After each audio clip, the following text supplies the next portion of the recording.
Hickory dickory dock, some lads there just wrote a song called Clocks. The lads are Coldplay. And the song is? Clocks. Beautiful. I'm Ricky Gervais, with me Steve Merchant, Karl Pilkington, pressing the little buttons there. XFM 104.9. What's that? What's that little Well, I think I do more than press the buttons. Right, see, this is it, right? Karl has had a little strop on since last night, okay? And He's had a little strop on? Yeah. You said strop on. I just wanted to clarify. And, I don't know why. He says that I'm an annoying person. He says that I wound him up, right?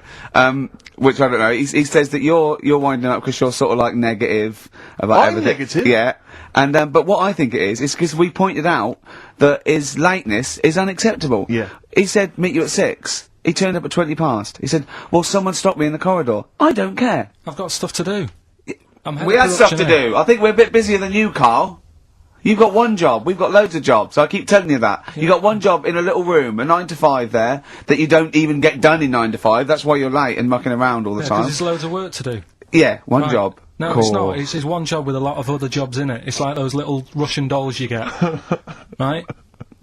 Well, it's so not, don't is have it? a go. Yeah, it is. Yeah. Everyone thinks, oh, he only sits in his studio messing about, making songs of phrase. That's what I do in my free time. Which we've got coming up later. Super slick. I still think 20 minutes late is an outrage, though. Yeah, Karl. 20 minutes late is... Yeah, but I didn't say bang on 6. I You said said around 6. 6. No, you didn't. You said 6, which means 6. Well, it doesn't. Wait, sorry, it doesn't. If I was a newsreader, I'd say, yeah, you've got to be on time. Do you know what I mean? If it was a 6 o'clock news, I wouldn't want to be late. But it's the fact that I said to you, I'm busy, I've got stuff to do. No, you didn't say that. You said 6 o'clock to sort out tomorrow's show. I didn't. I know what I said. So Yeah, it doesn't well, matter, so. You don't, because I remember you sent me a text. You didn't even, it wasn't even a phone call. You didn't even have the politeness to call. Stephen has stitched him up by being a little bit more precise than him. It was a text and it said, see you around 6 tomorrow, question mark? Around. You just said it. Well, Around yeah, but 6. That doesn't count, that doesn't mean anything. Well, yeah, no, he does. What, so, all right, You told me he said 6. Well, he did, I'm paraphrasing. 6 o'clock, Rick, to me, even if it was around 6 o'clock, that would be 5 to 6 or 5 past 6. It would not be 20 minutes after the event. Because that is late. Well, you've got nothing, you see, you haven't even got an excuse. Yeah, but then I turned up, right, and I said, right, well, let's not argue about this. Let's come up with some good new features, because we've been in Cheapest Chimps, that's gone today. Good news. He never liked Cheapest Chimps, Karl, did he? Right, he never liked it. Do you know what? Do you know who's took it further? Donald McIntyre. What? He's doing a programme, Cheapest Chimps. No, he's not. doing The channel. Well, we'll see. Again, I'll prove you right. Again. He's not doing a programme Cheapest Chimps, is he? He's not. What do you mean? He's doing a tour of trail on Channel 5, and it was saying, you know, Is it 5 or is it about 20 past 5? He's doing this, he's done that, you know, now see him on Channel 5, because he's moved to Channel 5. Right. He's saying, first big problem, chimps, you know, they're deer and that. And, no, they're not dear. He's getting confused. No, 50 odd grand for a chimp, and it's saying, you know, he'll look into how much you can get gorilla for. What are, in the name of God, are you talking about? We'll talk about that later. But I don't know what... I'm just saying, that's another idea. So go on, you got off... This is why you never get stuff done and you're late. You got off the point, you were talking about arriving late. Yeah, I know, but I'm just saying to you now, I turned up late, so I said, right, well, let's not argue. Yeah. I said, let's do some stuff. Yeah. You weren't having any of it. I think at one point you were trying to be sick on my leg. I do remember that. Yeah? Why? Just for fun? Yeah. Alright. So that's when I started getting annoyed. He was very annoyed last night. No, yeah, okay. Yeah, I can see where that could be annoying, but you just gotta think, hey, look, so what? It's, you know... Well... I think you rub each other up the wrong way. Yeah. That's the problem. Well, no more Cheapest Chimps today, and nothing to replace it, because we didn't have a chat. Songs of Phrase, we're doing that, you can win some stuff. Yeah, we've got the film that we haven't done for the last 2 weeks. The final film, we won't be doing that Let him anymore. down, it's 2 weeks... So you're 2 weeks late on that. Can I just ask, guys, is there going to be some great music? Yeah. Well, what about something from the Only Ones? Yeah, the classic, Another Girl, Another Planet by The Only Ones on XFM 104.9. I'm Ricky Gervais with me, Stephen Merchant and Karl Pilkington. Karl, cheer up. Come on. There's a war on. Chill out. Yeah. I have to say, you have become increasingly annoying recently, Rick. Who, I think, me? yeah, chiefly, I tell you what it is, I think it's the hot weather.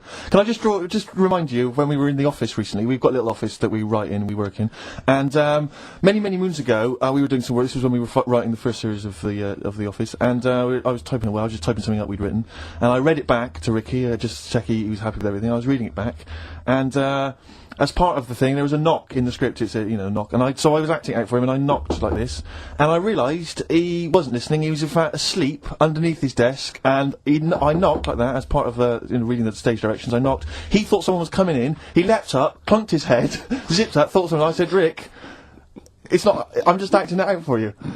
He just wasn't paying attention. He wasn't listening. And can I just throw in? So recently, we're in another office. We're typing away.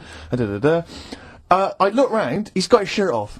It was hot. He's taking his shirt off, right? So he's sat there, 41-year-old man, or whatever you are, 40-year-old man, there with his shirt out.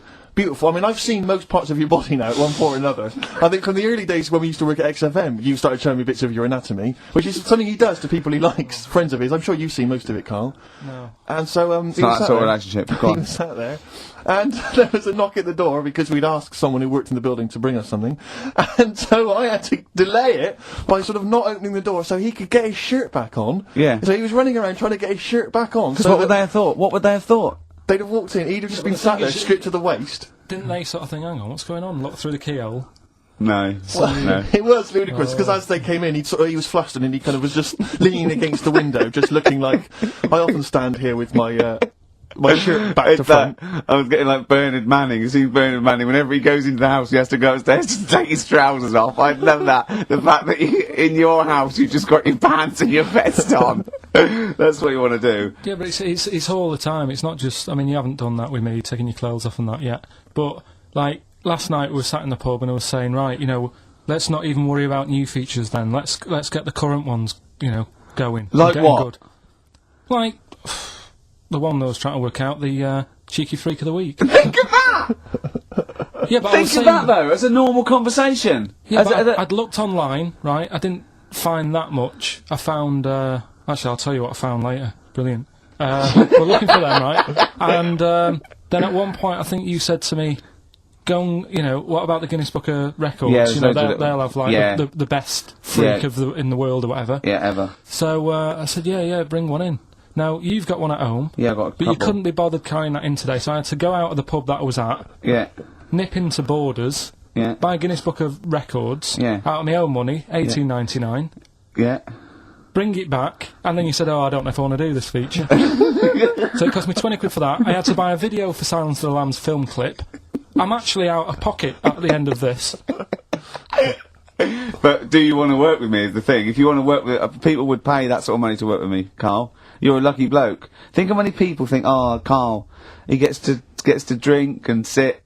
Yeah. You were making a cup of tea and I surprised, didn't I? Little surprises. Steve, last night, do you know when I left the pub in a bit of a mood because I just fed up with not getting anything done? Yeah. Walking down the road, I was thinking, how can I get out of this? How can I stop having to work with them? I'm thinking, I wonder if I leave, I wonder if they'll be funny and they'll go, and then my boss will be giving me stick. And I'm thinking, how much notice have I got to give out? And all this is going through my mind. I'm walking home and I got in, said to Suzanne, I'm sick of it. She's going, you need to do it when I get a new kitchen. And I was like, yeah, but how big does the kitchen need to be? I was saying, do we need a big kitchen? Can we get a small one? Have we got enough for a small kitchen? Do we need so many cupboards? Can we just have wood instead of steel? All this, trying to get out of doing this. Yeah. It's always just, I always feel like, because I like to think that I'm not perhaps as bad as him. Yeah, no. You annoy me in different ways. Like what? How does he annoy you? Well, stuff that, I come up with ideas, say Cheap as Chimps. Yeah. Rockbusters springs to mind. Yeah. 15 like Taiwan. 15 Taiwan. Let's just remind people what 15 Taiwan was. It was a little feature that I wanted to give a run, give it a little run, see if people like it. The premise being? No, there's no premise, it's just a title. No, we were going to get 15 sort of ornaments, you'd explain them, and then people would call up and say, that one's from Taiwan. See? God, you just explained why I didn't think that was a good idea. Yeah, By explaining the good... No, the funny thing is, Steve, right, I was walking down Regent Street on Monday, walked past one of these big stores, right, and they've got all famous quotes on the windows, right, and one of them was something like, an absurd idea is often a great idea. Yeah. Do you know who said that? Go on. Einstein. Yes. which made me wonder, if you were his mate, would he ever have done E equals MC squared? Or would you have said, don't bother with that, it's not going to work? Because that's all you seem to do, everything I come up with, you put down. Yeah. Well, that's one thing, he's negative, right? I don't know why, I don't know why he is. What else? He messes me about, I get him concert tickets for stuff, and you say, oh, I didn't bother going. Yeah. That is annoying. You come in, you know, 5 minutes to go with tracks that need editing. Yeah. The little bag, that bag that was free. Yeah, you got a free bag today, an XFM little rucksack thing. Yeah. You were like, oh, what's this rubbish? Ricky said, I'll have it, they're great. You said, no, I want it. Yeah. Well, it was So- free, I need it. I'll give that as a gift or something. So, I mean, I think on reflection, Steve is probably a little bit more annoying than me. I won't go that far. You are annoying. If I had to go away for a week somewhere, if it was a quiet place... Well, you are again, aren't you? That's 2 holidays you've had this year, I mean. If it was a busy place, I'd probably go with you, because people, do you know what I mean, staring at me all the time and that if I'm walking around with Steve. No, I'm just... Gervais, Steve Merchant, Karl Pilkington. Karl. Alright, let's start again. Yeah? I'm going to be the same, but let's start again. So what I mean is stop being grumpy and let me carry on being annoying. Because Steve's not going to change. He's not going to suddenly start going, you know what, Karl? I think your ideas are really good. Do you know what I mean? Remember when he came up with that idea, that game show idea? And you went, well, it's not an idea, Karl. And he came to me, he said, oh, I've had it with Steve. What's it? He went, how did The Office ever get on telly? Well, what was the idea again, in summary? I don't want to talk about it on air, because someone will nick it. No, they won't! They will. Donald McIntyre's already got Cheap as Chimps. I bet they're in the making of Rockbusters as we speak. So I'm not going to tell you any more about it. Bob Oldness is probably nicking that idea. Exactly. Well, Cheeky little... Right. song's a phrase coming soon. Is it? Yeah. Yeah, what is it this week? What's the phrase? We're, remember the story I told you ages ago about my neighbour having a horse in their house? Oh, yeah. Having a horse. What's happened with that? Lenny Henry doing it as a series? So, And people nicking your ideas left, right and centre. well, that's the phrase we'll be using anyway. What? My neighbour had a horse in her house. How many words is that? 6. My neighbour had... So, there's no grammar either. My neighbour had horse in the house. My neighbour had horse in house. What is the phrase? My neighbour had a horse in her house. Are there any Let's wait till we prepositions? hear Are it. there any prepositions in this sentence? Look, don't judge it beforehand. You see, I'm Okay. turning over a new leaf. I think this is a great idea. I think Carl's a genius, and I look forward to hearing this enormously. Yeah, okay. And I won't be sick on your leg, or squeeze your head, or make you jump when you're making a cup of tea. Just looking through the Guinness That is Book of still the Records. funniest thing, isn't it? Squeaking at someone when they got a cup of tea. Right. There are a lot of what strike me as seemingly pointless feats. The Guinness Book of Records is right. The Guinness Book of Records is great. I used to love it as a kid. I've had about 10 copies in my life. The last one I bought a couple of years ago, present. It was really good. I love it. I love the real records: tallest, fattest, thinnest, best, fastest, most expensive, biggest, and all that. But the ones that really annoy me are the ones that. The reason these people are in there for it are the only people that tried. What, Balancing yeah. the milk bottle on your head. Most watches eaten. I just found that one. Kim Sung-do from South Korea ate 5 watches, the entire watch with the exception of the wristband, in a time of 1 hour 34 minutes. What do you make of that, Carl? Made him regular. Come on. How did they time him? Most live rattlesnakes held in the mouth. 8 live rattlesnakes held by, it just says an idiot. Yeah, this gives me an idea, Carl. Talking of idiots. Do you want to get into Guinness Book of Records? Carl, come on, Come that'd be on. brilliant. Wait, there's things in there that are just absolutely anyone could do. Like that one in Big Brother, I was watching it, and it was balancing sugar lumps. I want to know how many people try that. There's schools around Britain going, listen, we've got to get in the sugar lump award. It's grassroots level. There's not enough kids balancing sugar lumps. How can we compete in the world market? I was looking at it last night, and there was one about the farthest that a dog swam. I think it was something like 9 miles, but it had no choice, did it? Do you know what I mean? He took it out to the Atlantic or something, and so it didn't want to do Throw it. it in the water. Yeah. So it's Yeah. not alright to put it in a bin bag and chuck it in a canal, No. but, it's for a world record. Yeah. 9 miles it did. Oh God. Possible ones that you could do, Carl. What's the most Forrest Gumps fitted in one wheelie bin? What about this one for you, Carl? The record stands at the moment for most arrows caught by hand, but that's quite tricky. So what about most arrows caught by head? Yeah. And you would just fire arrows at your head. They wouldn't. They would just skim off him. Do you think so? Yeah, the roundness. It would never actually get any sort of connection. Fastest human crab. Could you do that? I'll do that. Can you form the crab? Can you do that? What's that? It's just like bending over backwards No, I and can't running. do that. No. Got a bad back. Right, what about What would you be good at? what about hamburger stuffing? Oh, Alright. right, Carl. Let me. All right. In the mouth, you mean? Well, it says the record for stuffing the most regulation-sized hamburgers, including buns, in the mouth at one time is how many?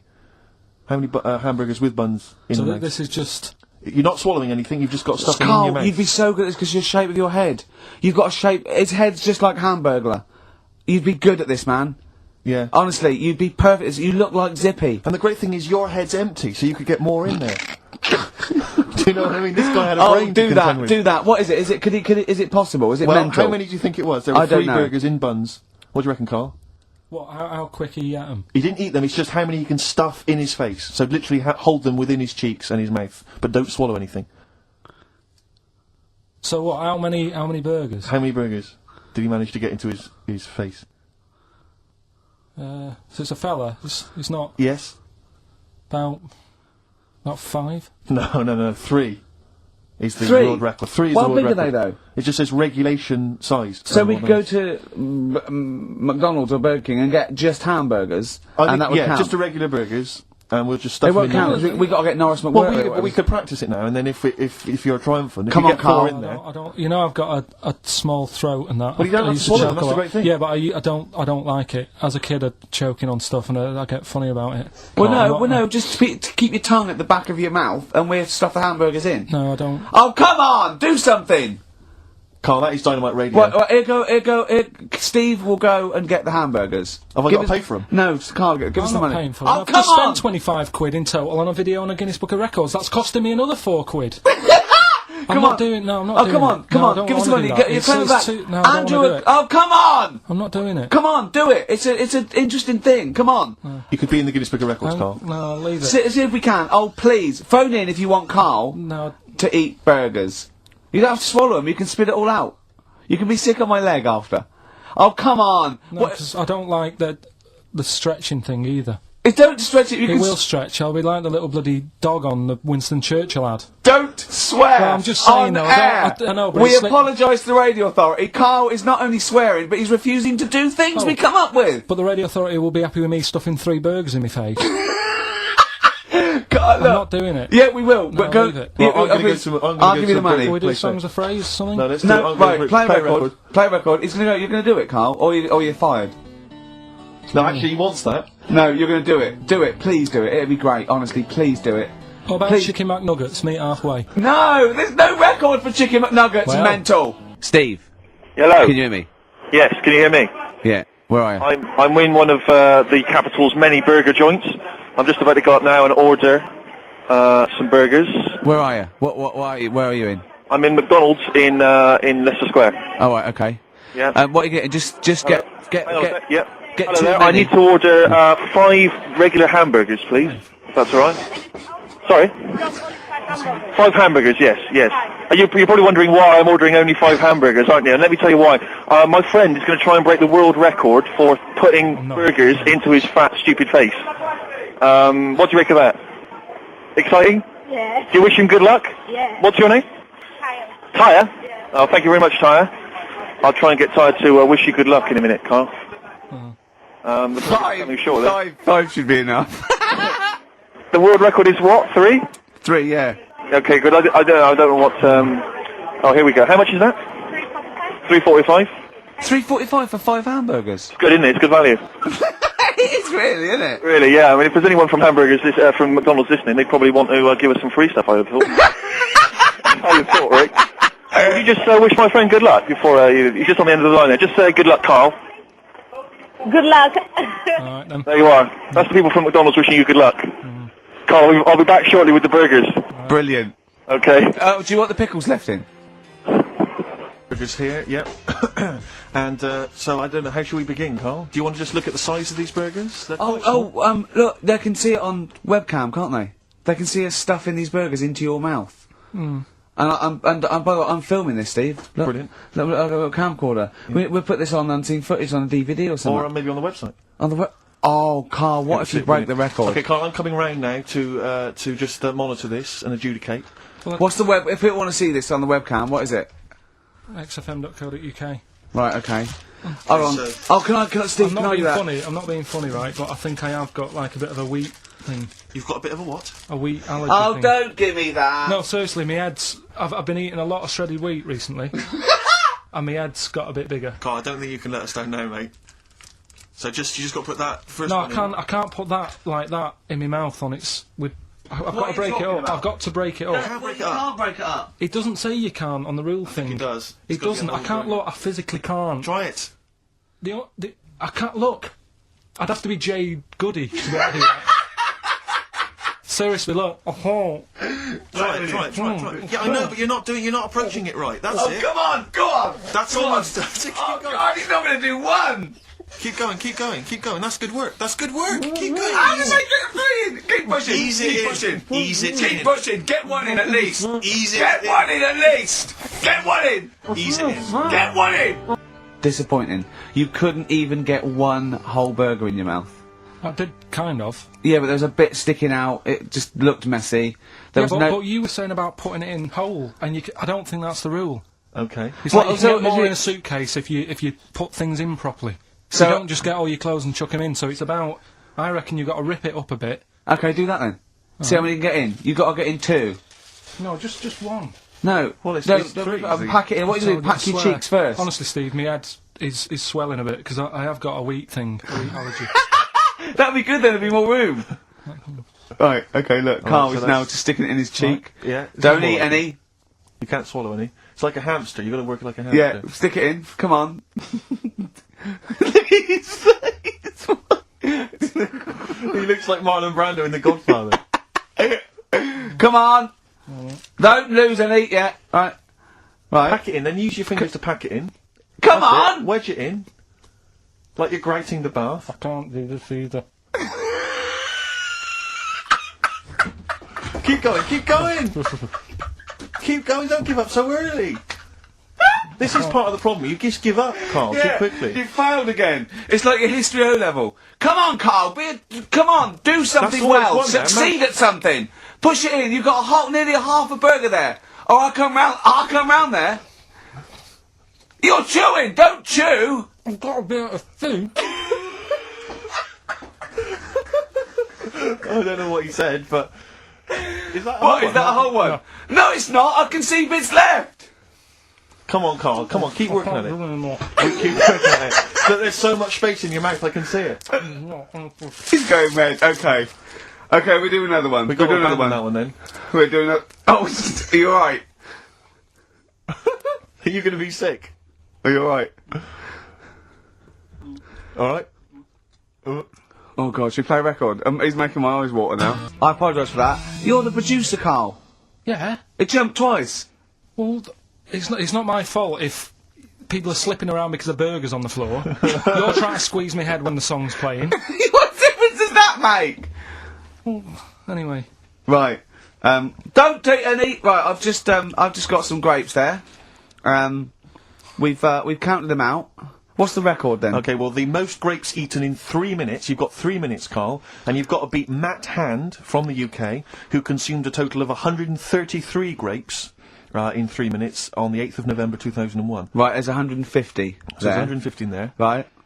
Okay. So you've got 3 minutes. What are the rules? The You rules just are... got to eat them and swallow them, and it's like Cool Hand Luke, right? You got to just stuff them in and don't choke, because I got worried with the burger. That's a good advert for McDonald's, isn't it? Not only was I impressed by the cheapness of them, but he couldn't even get one in his mouth. Yeah. So value for money there. Maybe they'd like to send us some free stuff. Yeah, free, or just money. Any some money would be good. Next week, Carl, you're eating Sony Walkmans. That's right. Yeah. Available for right, right, Carl. Right, I think this is going to be good, right? What we're going to do, right? We've got song 2 by Blur set up. We know that's 2 minutes, so you can play that because that'd be boring radio hearing Carl choke, wouldn't it, for 3 minutes? Exactly. So when I say go, Carl, right? I'm gonna go right on the minute, right? You've got to have a handful of grapes, and you've got to press song 2 by Blur. When we come back, you'll be stuffing your face. Hold on. You'll be able to do that. Can you work the buttons? I can do that. No, I don't think you can. You cannot touch the grapes until the opening note Yeah, of but song hold 2 on. begins. When the Blur 2, when song 2 stops, can we just press up the fader? So because you'll be stuffing Don't worry, your so face. we're almost, let's go, if we go, Okay. any second now. Okay, right, You're okay. ready, Carl? 3, 2, 1, go! Come on, don't make him laugh, Rick. Come on, He's choking. come on. He's choking. Oh, Come on, quick! keep going, Carl. Come on, come on, come on! What happened? Did he just throw up? No! Don't make him laugh! Oh, Come on! we can make wine. Come on, Carl. You're doing Come so on, well, Carl. mate. I want to go. Come on. Only. Why are you making him laugh? That was a world record attempt. Come on. He's over the. Keep going. Come on! You got 25 seconds. Come on. Oh. I think that was a shame actually because you were doing well, but something went wrong. I know, and I think those are bigger grapes than the ones I've seen before. They're quite big grapes. Look at his face. He looks so despondent. Come on, Carl. 8 seconds. Just a few more. 5, Come on. What's the matter? 2, 2, 1. It's all over, Carl. It's all over. We better count how many you did. Just because you can get good at this. We can get good at this over the weeks. I think that was a fairly pitiful attempt, actually. I really thought you had a. It's interesting, actually. These are harder records than you might think. Yeah, I know. 6, 8, 10. How do you feel after that record-breaking attempt? Not happy with that. What are you not happy about? The fella who did it, was he in hospital and just had loads of grapes and was might bored? You I'm think sure he that's wasn't producing a radio programme, that's for sure. Well, to be fair, neither are you. What was tricky about it? What did you find hard? I think having Ricky standing over me, Yeah. sort of shouting, "Go on!" isn't normal. No. But did that? So that wasn't. He hasn't eaten any! Hold on. That's 50 left. That's quite a poor attempt then, by the seam of it. Would you think about trying to maybe do that again in a couple of weeks? Would you do No. some practice and try that again? No, leave it for the experts. And I noticed a tricky point. Maybe sort of when you had about 50 seconds to go, you seemed to be spewing things into the bin. What was that? Again, mainly Ricky standing over me. So 88. He's What? got 88 left. Okay, so what's the mental arithmetic there? Because we put how many in? Was it 150 in the thing, wasn't it? What did I say? What did I say I had left? well, I'm not doing it again. 88. So You had 88 left. So 62. God, you're only at 62. What's the matter with you, Carl? There's people start you at 62. That is rubbish. That's Oh, disappointment. let's leave So that. you failed on 2 world record attempts That's there. 62, and the records are. That is rubbish. What were you doing? Oh, yeah, but like I said, I've got a small throat. I can't drink a drink quick. Ever since the Mr. Freeze Pops when I was 6, that I nearly choked on, I nearly died on, I can't go back. It'd be like asking, I don't know, someone who got run over to play Frogger or something. What's Frogger? What, you mean A real life computer game. Well, just a computer game Yeah. brings back memories, doesn't it? Yeah, And I yeah. can't do that. What's Frogger? Does Frogger get run over? Yeah. It's a little Like- frog that it has to run across a busy road. Do you know who he reminded me of? Apart from Hamburglar and Zippy and all that.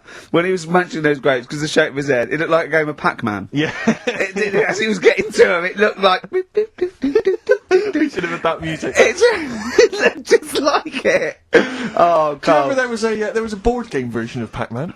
Was there? I mean, the only thing that Pac-Man had was the fact that it was on a computer and it was a little face eating things. But imagine that as a board game. But there's board games of like things that you don't need board games for. Yeah. It's like there's board games of charades. Do you know what? You don't need that. It's like parlour games. Board games of let's watch the telly. Yeah. Let's play sit around. And it's all like 1999. You don't need it. New from Mattel, a stick. Simply run along, clanking it against a fence or a metal grate. It's fence stick. And a picture of it like, oh, Nan, that's my stick. I'll tell you That's what. my fence stick. Do you know I saw in a shop recently the board game of Cold Feet, the TV show. No That idea is what a would winner. You are John Thompson. Yeah. Go back. be. Yeah. It's a good game. Drink. God. I don't believe this. He's got one day. He's got it. Carl's really grumpy and all stressed because he didn't have the record. We didn't want to play so we'll say it. We didn't want to play a certain record he had lined up because it's rubbish. I know, but you do this every week. Because the most of them are rubbish. So that's why we choose up. No, but 30 seconds to go on the track and you're saying don't want to play that. And you're going, oh, it's stressing me out. You're meant to be at our beck and call. We've made you. We've made you. We got you out the gutter, and now you're getting greatest mind in the world and all that. That doesn't mean you can mess me about. If you were a doctor and you saved me life, right? There comes a point. In a way, we have, Carl. Yeah. Where were you going? Go on, say. No, what was he going to say? He was going to say something wise then. No, I was going to say, right, if you were a doctor and you'd saved me life, there's only so much that I could give back to you, right? Okay. What would be unreasonable? What would be unreasonable? Well, you know. Forget doctor, don't forget doctor, because no, the doctor's, that's its job, right? Supposing I was just walking along and I saved your life, I gave you a kidney, or I, resuscitated you, or I dived into icy water. What could I hope from you then, before you started going, hold on, what would you be willing to do for me until you sort of got, lost your rag a little bit? Because I was asking too much. So, didn't I know you before you've, sorted a lung out for me? No. I just gave you a lung, for example. Well, I'd be a bit I'd be thinking, why has he done that? Suspicious! But what I love though, Rick, is the idea of you jumping in icy water to save someone, giving them a lung. I can guarantee if someone was lying on the floor screaming they needed your help, you'd affect a foreign accent and go, I know, understand, and run off. Do you know what I did once, right? We went out a few weeks ago, right? And some woman had her handbag nicked, and she was all distressed. He said, chase the fella, Carl. You stopped me. That's not true. Let's be honest. Yes, Imagine Ricky chasing a criminal. Look at his little legs. He'd never get anywhere. He started to run, and then he passed Starbucks or something and nicked it. For a short How did this turn on me? Oh, I'm a bad man because I don't give lungs away. No, no one would want my kidneys or my lungs for a start. Did you chase the criminal then? I did for a bit. He walked. No, you didn't, did you? No, I did a little bit. We sort of spread out. We missed him. Where was it, and what was the situation? It was. Did you see a bag get snatched? It was. No, she was sort of crying, and she was running. Some blokes came in, sat next to her, and then just ran off with her purse. And you walked after them. No, they'd gone, Steve. They'd actually gone, but it was just a bit distressing because she was devastated. I know how she feels as well because I had a jacket, and you think, I've just got to find them now. Yeah. Where are they? Who are they? So she was really off her head with sort of she was angry and sort of crying. Yeah. And it was horrible. It was horrible, wasn't it? Wasn't it, Carl? He's broken his mic now. Oh, right. Play record. This is Carl, what are you doing, mate? I don't believe this. There's only 2 weeks to go. These should be special. Carl, play the record. We've asked you to play the record. Like you. I know, live.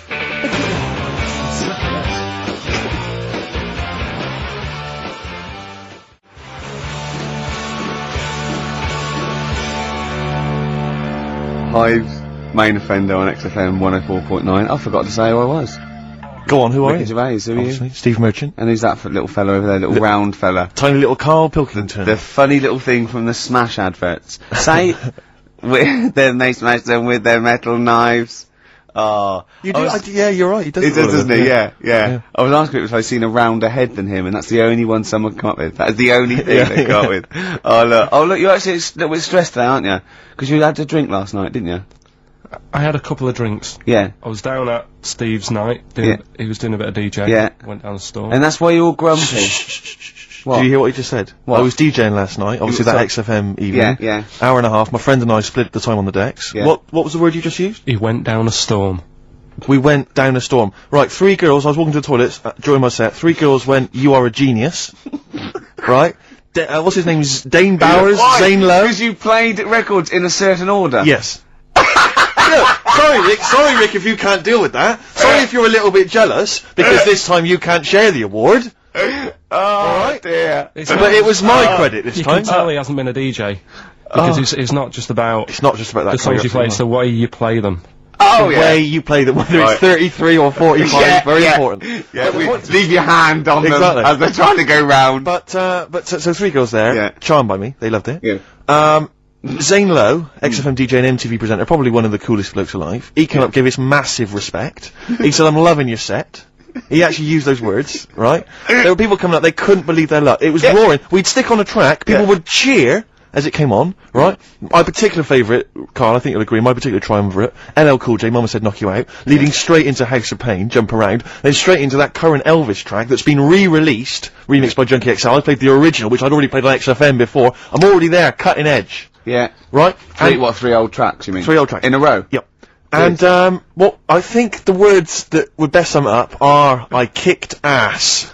Great. Rick. Alright? Well, I'm going to be kicking some ass today, because I'm look forward to it. going to be shamelessly self-indulgent. And, we've only got 2 shows to go, so I'm playing some of the most beauteous tunes in the world. And I was just telling Carl, lined up a Simon & Garfunkel track, Only Living Boy in New York. He went, why is he the only living boy in New York? I went, what? He went, what does that mean then? I went, I don't know. He went, well, what's it about? I said, I don't care. I said, it's a lovely song. He went, no, but what's it? I said, I don't go into that. I said, he went, I like a story. I said, like what? I said, killing of Georgie, no trickery. Killing of Georgie. I think we should play that at the last. It's good, I heard it the other day on Radio 2, it was cracking. It sounds like well. It's really good. Tell them what it's about again. It's about, little girl, gay fella. A little what? A little gay fella? Yeah. Right. Who, I mean, I haven't heard it for a bit, so it's all off memory, this. But, gay bloke, is he from Scotland? I have no idea. But he's from somewhere where gays aren't liked. Okay. Right? No. No, he is. Georgie Boy was gay, he's nothing more than nothing, the kindest guy I ever knew, right? Now, all he did was, right, his father said, how can my son not be straight, kicked him out, right? Goes to America. Yeah, but you can handle all that. You can handle your dad not getting on with you if other people around you are into the same scene. Yeah. But he was left on his own, he didn't know what to do. Yeah. He was getting stressed out. Yeah. So he goes... And this was before, I mean, this is, when did this record come out? 77? 77, yeah. yeah, something like that. Right. And, he's... During punk. Right, oh, I see, yeah. So, you know, the village people had come along and made gay cool. Yeah. That had already happened. Yeah. But it wasn't respected. But he was watching the telly or something, and he saw that New York had loads of them over there, and they're all having a good time. Sure. No, sorry. At no point in the song does Rod Stewart say little gay Georgie was watching telly and saw loads of gays in New York. At no point in that song. No, but this is what I like about that song. You sort of picture what's going on. You make it up. Yeah. Okay, so the little gay fella was watching telly, and there was presumably and now from New York, the gay show. Yeah. Or whatever, because it was a big scene over there, wasn't he, in the 70s? Yeah. Okay. Right. Go on. So he goes over there, and he's having a great time and that. He's meeting... Went to New York town, very quickly settled down, soon became the toast of the Great White Way. Yeah, they loved him. All the old queens blew a fuse. Yeah. Yeah. And then, I don't know, he was out late one night. Yeah. And he's walking home. Yeah. And, gets attacked, gets killed. Yeah. And he's lying in the They gutter. didn't intend to take his life, they just pushed their luck a little too far that night. Yeah, you see? So... Yeah. But what's good there? Is it good that he had a bit of a good life, and was able to be himself? Yeah. Or should he have stayed in Scotland? He didn't come from Scotland. Again, I really... Right, I think, is there any way we can get this song before the end of the show and play it? Because I've heard it recently. A lot of people listening will have never heard this song. They wouldn't have any idea what we're talking Can about. I say what you said when we were talking about that song once before? Is it bad? It might be. Because we were talking about, you know, Georgie Boy, and he, you know, got it. I don't know. What? It's when you said... Well, it's a fact. I don't think if Well, any- he said, so it's for King of Georgie, he gets out, he dies, right? He goes, well, they do go out late.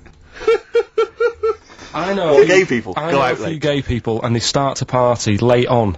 That's Yeah. what, in Soho, right? Yeah. Girlfriend got in a cab, right? Suzanne was in a cab, and the cab driver was taking her to an early start, right? She works at the BBC. Yeah. Early start, 4 in the morning. It was going down, it was mental in Soho at 4 in the morning. Yeah. They were all still, like, starting the night out. How do you know Whereas- how do you know they're gay? It's Soho, innit? Fair enough. Play a track. I'd love to be able to try and dig this out. Yeah, we will. This is Simon & Garfunkel, The Only Living Boy in New York. It's lovely.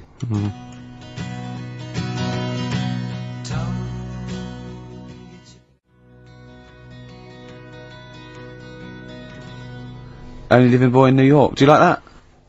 It's got a nice feel to it. Simon & Garfunkel. Yeah. Lovely. Bit later I'm going to be playing a Cat Stevens track. It's one of the most beautiful tracks ever written. It's called Lily White off Mona Bone Jack On. Look forward to that. We've got Eminem coming up. We've got the new Eminem single as well, and a big giveaway, Rick, lest we forget. I think we should tell them what that is. Do you think so? Yeah, well, we all went to the BAFTAs, as you know, and we thought we could get a good prize out of this, so we got some celebs Yes. to sign the BAFTA bag they gave away. It's just a nice big chunky sort of cardboard carrier bag, you know. It's not the value that counts. This is what values it. Read out the sort of names we got, These are the Steve. kind of celebrity names that have signed that bag. Obviously us three, plus Graham Norton. Yeah. Angus Staten signed it, Alan Davis, Jonathan Creek, Jamie Theakston, Paul Whitehouse, a lot of comedians you'll notice, Helen Baxendale from Cold Feet, who's also been in Friends, right? I don't know why that's so exciting. Steve Phil Mitchell McFadden. Yeah. It's an eclectic bag. I noticed actually that Steve's signature is also mentioned, I think he says Steve, aka Phil Mitchell. Which is very nice of him. Yeah. Peter Davison, former Doctor Who. I noticed also that when you gave him the pen to sign it, he put the pen away. Yeah, he pocketed We had to it. say, oh, Yeah. whoa, whoa, whoa, whoa, whoa, whoa. Just his wily Cockney ways. You're not Phil Mitchell now, man. Exactly. Give us the pen back. Exactly. Yeah. Simon Pegg, and of course, one of broadcasting's biggest legends, Steve Wright. Oh, Steve, Yeah, right, got him yeah. to sign it as well. Yeah, yeah. But that's, you know, you're not going to find that. That's quite an eclectic and kooky mixture of celebrity names. Yeah. You know, autographs on one bag. And we maybe photocopy it and it's just, you can't We make can out explain who signatures, they we are. can explain who they are. But we can give that away. And there's, you know, it's a little commemorative thing of the BAFTA. It's got a big BAFTA logo on there and everything. It's pretty Yeah. classy. Did I mention this? That our agent, who was there, he ran around getting a few of these autographs, and I think Helen Baxter, he went up to him and told him it was for charity. And that was why they signed it. Which I think's, you know, a little bit cheeky, but that's what agents are like, Carl. You've got to But then again, he understand didn't that. get anything from him. It's not like he said, give us £1. No, he just got. They just got their Well, he said that signature. as well. he made 42 quid. exactly. So anyway, we're going to give that away. Is that a good prize? I think that's a nice prize, isn't it? It's a little commemorative thing. Carl, with you're a turning your film. nose up on it. No, it's alright, I wouldn't want it. Doesn't he? Do people get you to sort of do campaigns on the radio, like drink Fosters? I wouldn't, but, you know, you can. Yeah, but look, I noticed on the big board here, it tells us that, you can win signed and framed Chemical Brothers album covers on Sunday. Well, that's just 2 geeks who've signed that. We've got like We've some got of 3! Alone in this room! Exactly. Plus, we've got some of, you know, the cream of Britain's light entertainment who've signed that bag. No, I'm appalled by you that you're just so disrespectful of No, us. but it's like how when I went to the BAFTAs with you, and I wasn't really enjoying it, you were I like, can't. He's what? No, You you didn't are tell such us an this. ungrateful. You There are are so many You're people. like a little charity case. You're like, oh, I had God. chicks queuing up Yeah. around the block. You'd wanting to usually come. have to. I know, but I Someone told like you you. would have to write to Jim or Fix It or Esther Ranson to get to meet us sort of people. And now it's on your doorstep. I'm amazed that you didn't enjoy it. Why didn't you God. enjoy it? You got to walk down the red carpet. You went in. There was George Best, one of your footballing heroes, was there. A load of was other good. big names. You sat there, you had prime position. You came backstage with a load of other big names. Hey, you had a lovely bit of You were grub. filming this thing for the DVD we're making. That's you, a cameraman on our DVD. And yet you think, oh, and now you look grumpy because you had a couple of pints and I can't believe So it. tell us why you didn't enjoy it, because the ceremony, what didn't you enjoy about that? It was interminable, wasn't it? far too long. Wasn't it awful? 3 boring. hours. I thought you were going to say something. Really? Sorry. 3 hours. Yeah. I mean, I suppose for you two, at least, you know, you were going to get something. Sure. Yeah. But with me, it's like, I mean, I've never graduated or anything, so Have you not? I'm trying to think of, sort of a situation. Basically, I sat there for 3 hours knowing that I'm not going to get anything out of the night. Yeah. Right? Now, Did you, sorry, when we invited you and you said yes, did you think you were up for an award?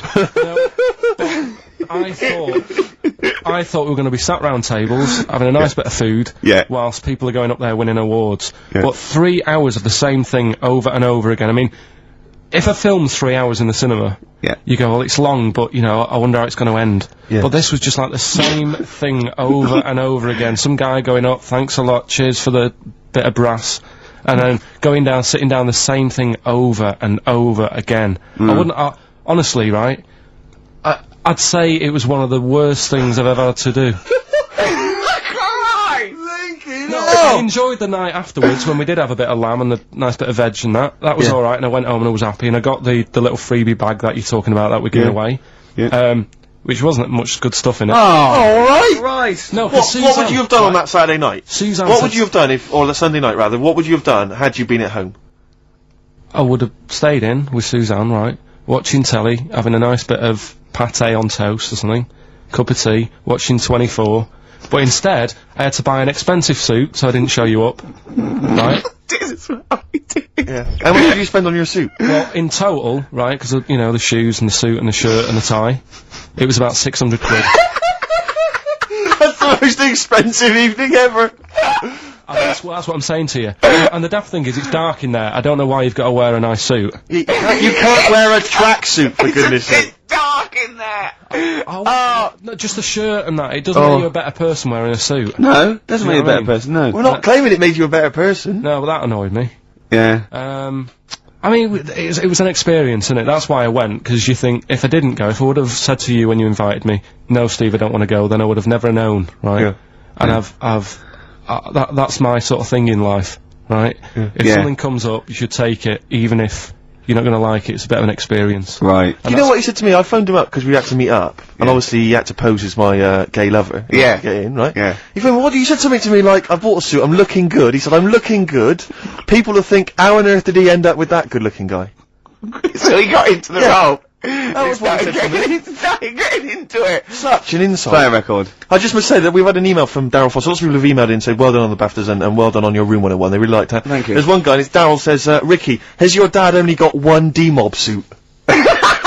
Because I know you noticed, but Ricky wears the same suit every single time he appears on TV, because he spent a fortune on it getting it tailor-made. I've only got one. It's a good suit, and I he wears it all the time. And it's winter as well, it's like a pure wall, so I'm sweating everywhere I go. Anyway, usually it's too much cheese. I won't be buying another. Huh? I won't be buying another one. Ever. Yeah, that's it. Yeah. Yeah. And Suzanne told me today, right, because I've handed it in today to have the trousers turned up a bit. Why? Because it was a bit of a bodge job for the night. Yeah. Right. It was just some pins sort of holding it up the other night, but you didn't notice, and I didn't tell you because I thought you'd be getting on the stage and saying, "Look at that freak over there," with his pants hemmed up. But I took it to the plate to get it done. Suzanne tells me that I'm going to start shrinking now and getting to that age where you start going small. I know that must have been a revelation to you and a worry. Like, how small do you get? How small do you get? Oh, What are we playing now? I thought we'd have a bit of Marley music. Marley music. Oh, Okay. Go on.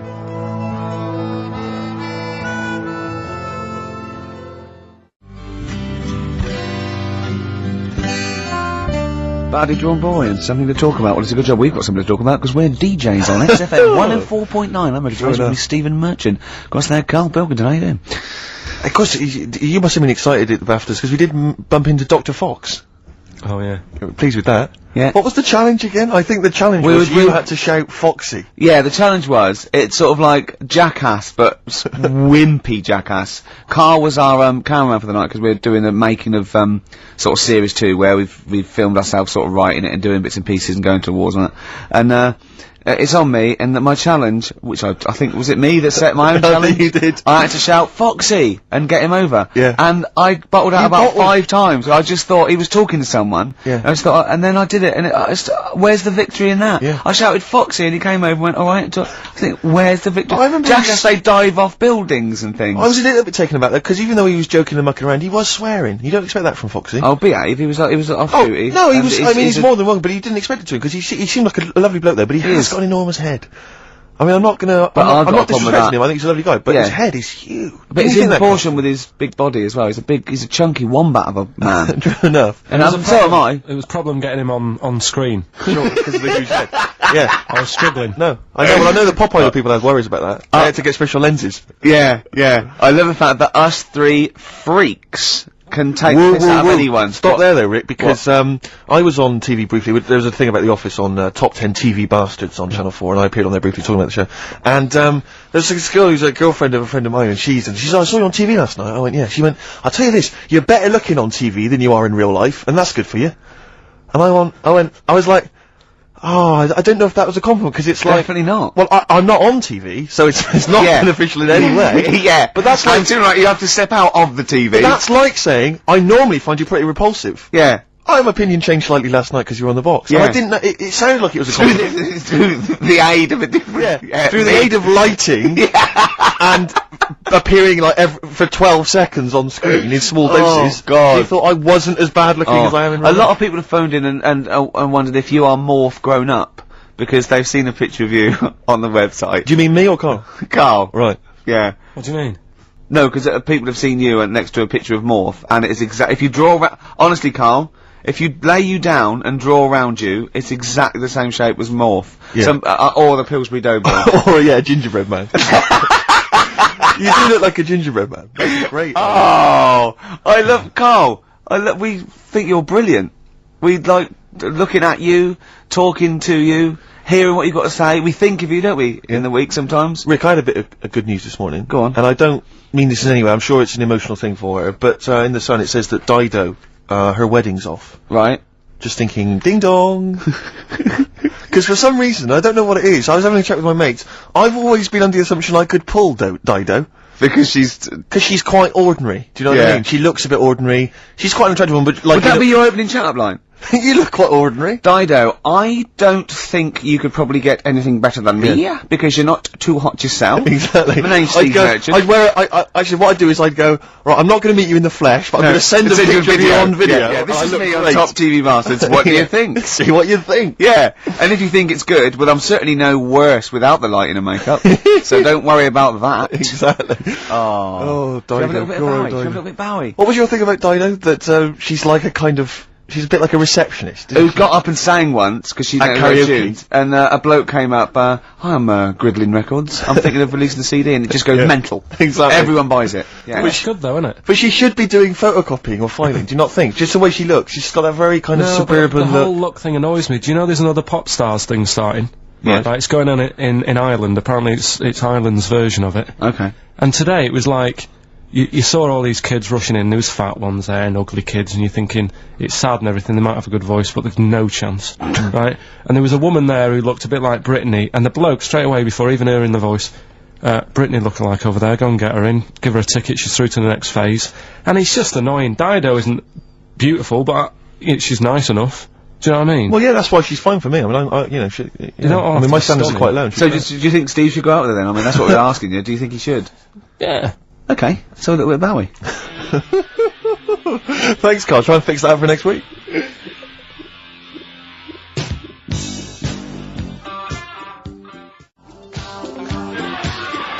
Fashion, David Bowie. We were doing a bit of voguing, sort of cross with body popping there, weren't we, Carl? Yeah. Played that last night, Rick, during the set. Yeah. That was described by Zane Lowe as one of the best sets he's ever seen. Well, he didn't say those No, but I think Zane just sent an email and said he's giving up because there's no point. Yeah, exactly. If when he hears stuff like that, he said, I thought I was a DJ. Yeah. After seeing Steve Merchant, I'm obviously not. Exactly. Yeah, exactly. no, so, yeah, Big Boy Jim was down there. Yeah, he got Big Boy very Jim was going, wow, you know. I don't know what I'm thinking. Yeah. But I like the idea, because you know, Fatboy Slim did Brighton Beach, didn't he? And he had like 20,000 people in Brighton Beach. Yeah. And China, everyone was loving it. Just the idea of me down in Weston-super-Mare doing the same. With the donkeys. 86 people. Have you ever seen, have you ever seen that thing, karaoke challenge on Exactly. Challenge TV? Yeah. It's great, they're all doing it, and it's sort of like, Jonathan, what's his name, from Jonathan Bread, Morris, and all those sort of, people there. And the camera pulls out, and there's about 8 people there. Yeah, but what I love about Karaoke Challenge is it's not even night fever. Do you imagine that? I mean, talk about... Wow. Oh dear. We tried to get on that once, didn't we?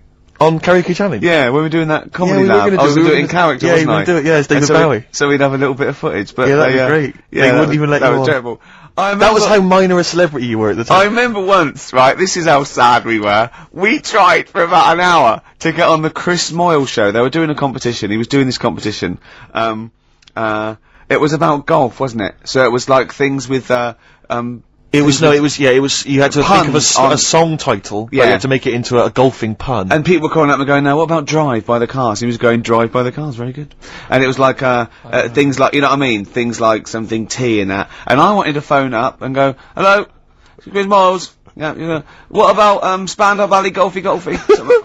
Just me. And I was just like, we tried. I was just about 30 tried to quid get through. just to get on and do something stupid. How pathetic And they is wouldn't that? even let us on. What Yeah. were the others? It's a good game, that.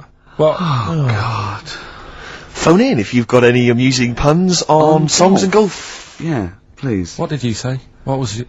A Spandau Valley Golfy. Yeah, do you like that one? It's a good game, good little game. Yeah, you're thinking. else? You're thinking of what you're doing, Carl. What you're thinking on the radio. That's what you're doing. It's a first. You're actually broadcasting thinking.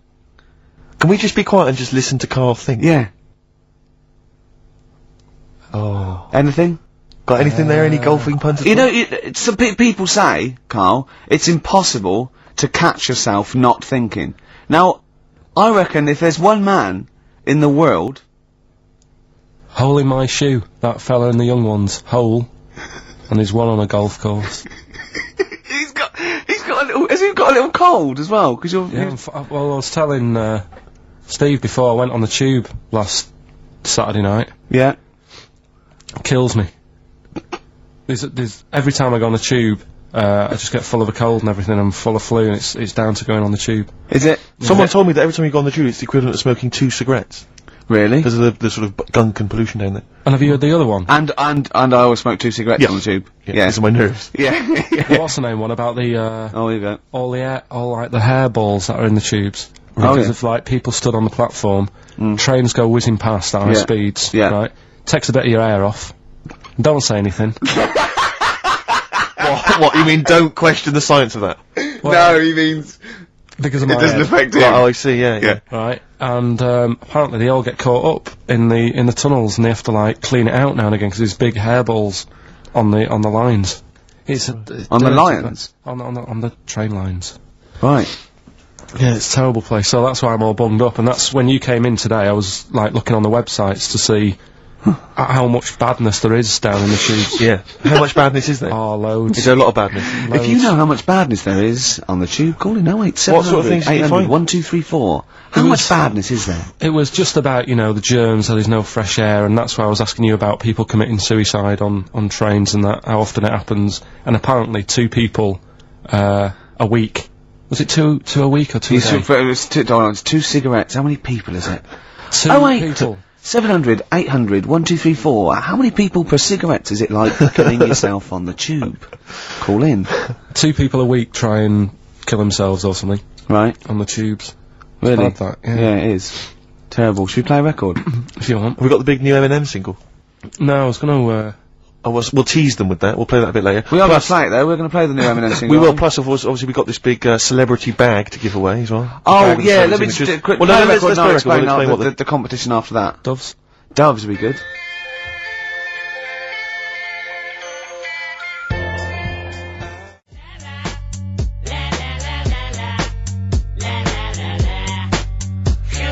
Eminem, Without Me, on XFM 104.9. I'm Ricky Gervais, with me Steve Merchant. Hello there.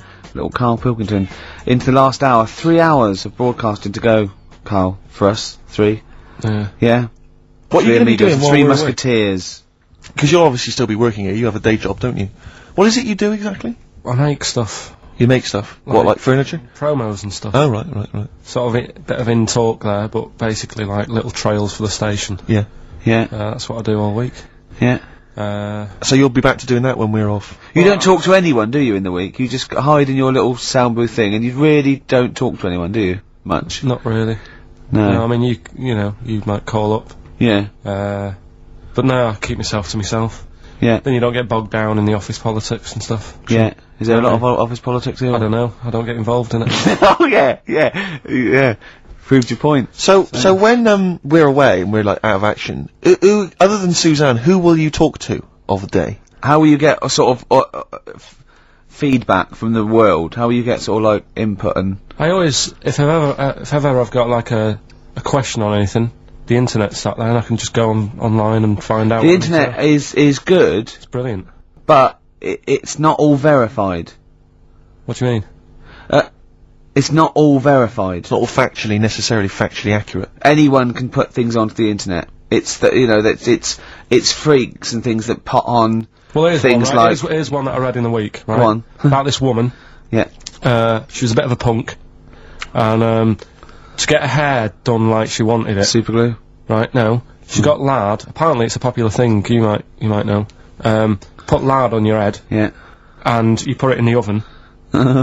Now, apparently, the heat that you get from the oven is different from the sort of heat you get from an hairdryer, right? And she had to do that to get the style that she wanted.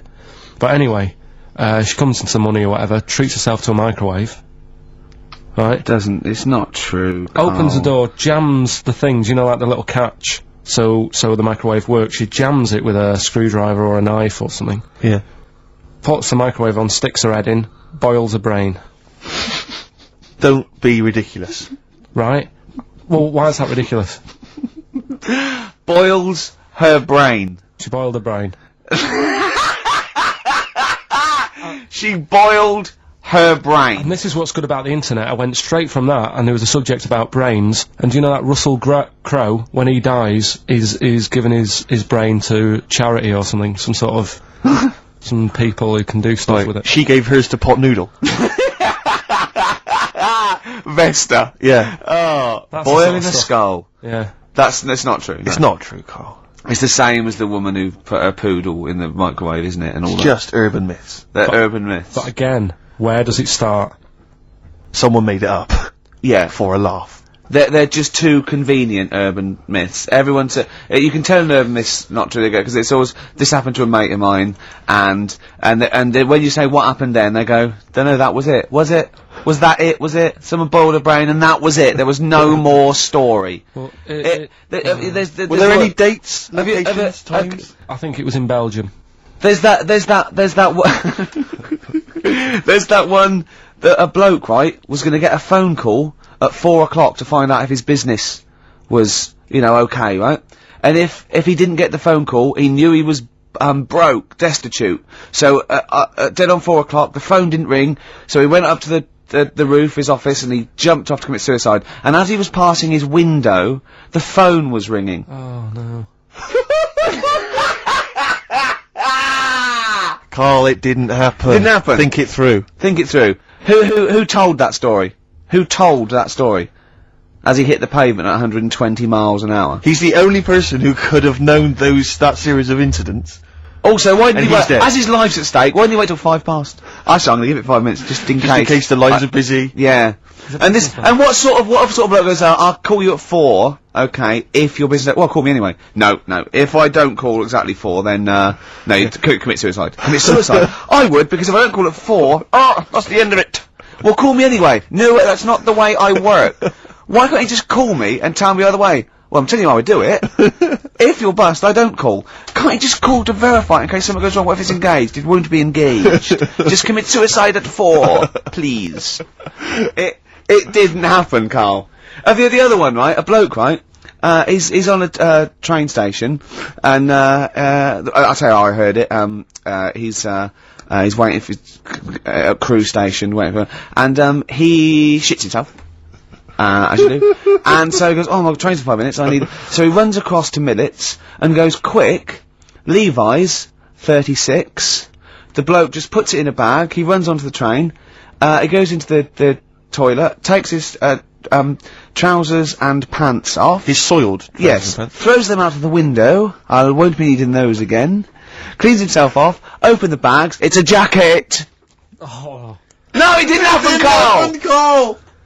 At what point did he go into it and go, quick, Levi's 36, and the bloke went, sorry, Levi's 36, what, a pair? No, shall I wrap them? Them? It, shall I wrap? Just wrap, whatever it is. Do you want to look? No, I'm not looking when you're putting it in the bag, please. Right? Well, 36 wife story, so, don't say anything. I've told you 36 Levi's. They put it in a bag and charged me for it. Yeah.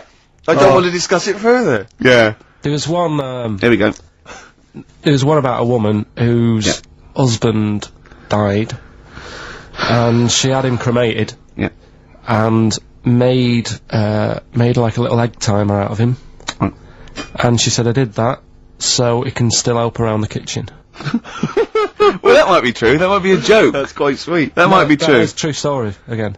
It was all No, right. not again, because the ones I just told weren't. Nor is the boiling the brains in a bag curry microwave. Head story, true. Yeah. They're too convenient. Will They- you be buried or cremated? What? Will you be buried or cremated? I don't know. Cremated. I imagine. Like you see. I don't know, it's out of my hands. Yeah, I haven't thought about I've it. not thought it through, and No, to be I don't honest. care either way. Have you heard the one So about... Sorry. I'm just worried that we're getting into a macabre world now of ashes, boiled heads. I think we should play some music, let people just calm down. Levi's. Just think about some of the urban myths they've maybe heard, assess them, maybe they are absolute bollocks, Yeah. and they can move on from it. Well, Yeah. it's just that, the death thing, right? Yeah. there was an argument on there about, do you know that Twilight Zone or whatever it was, Tales of the Unexpected? Oh, yeah. Where the woman got buried alive. Yeah. They were saying how, like, years ago, they'd bury people thinking they're dead, Yeah. and they've recently, like, dug coffins up, and then the people who were in the coffin weren't dead, they might have just been, like, in some sort of deep sleep or whatever. Catatonic. And they've lifted the lid off, Yeah. and there's scratch marks on the thing. Yeah.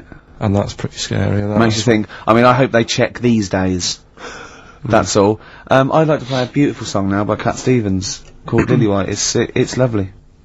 A song for the lovers room? Yeah. The big cell.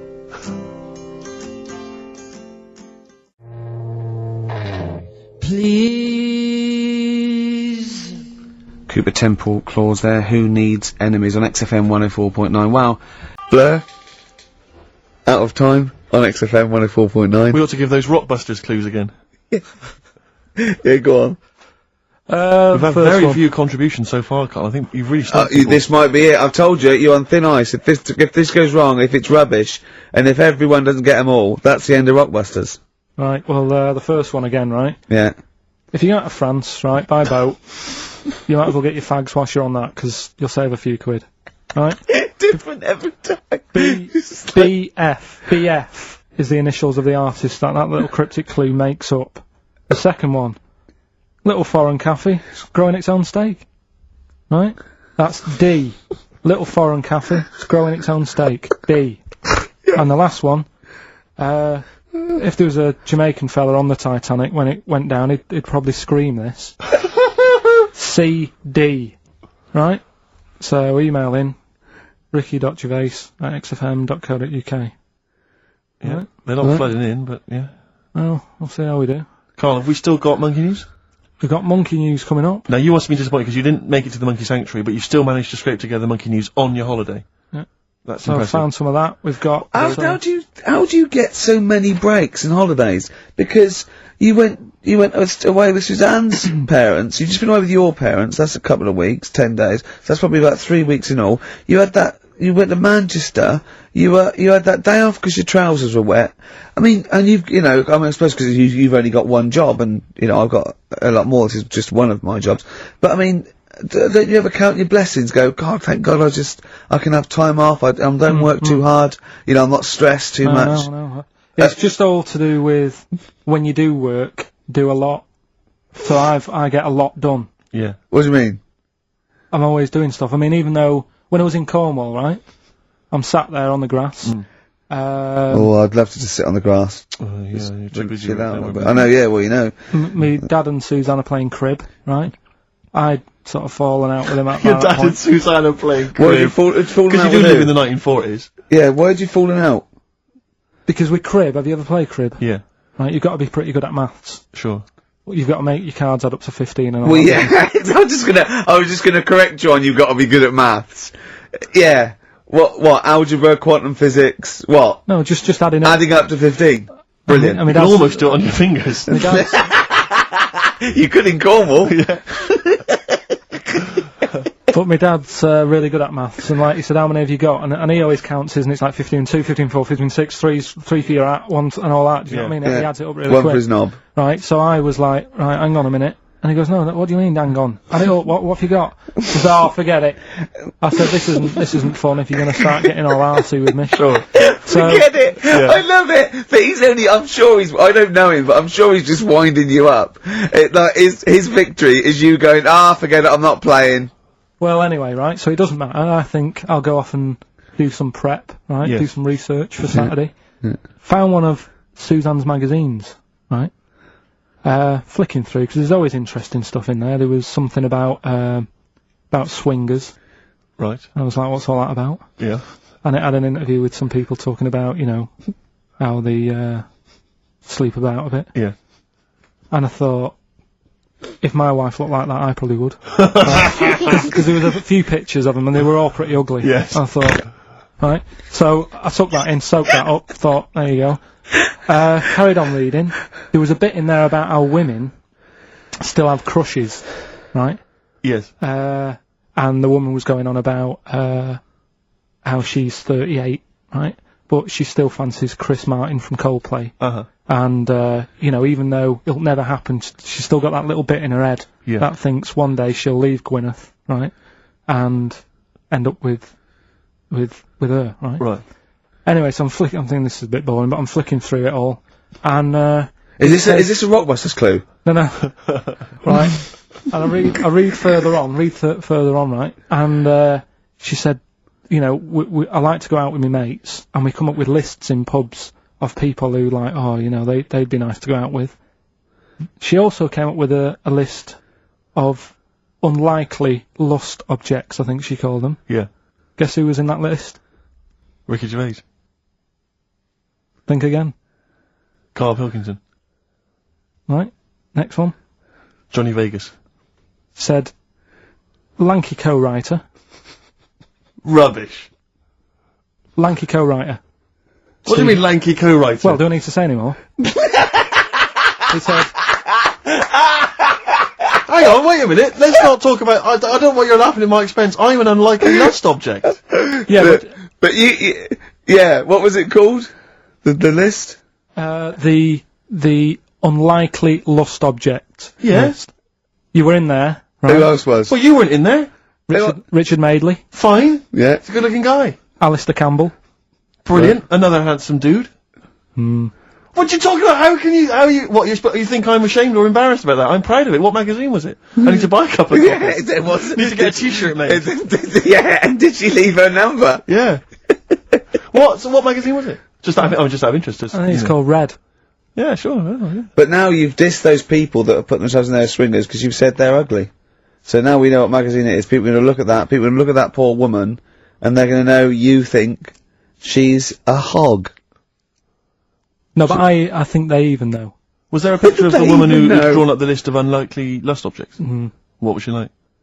I wouldn't waste my time. Thanks, mate. I know you're on my side.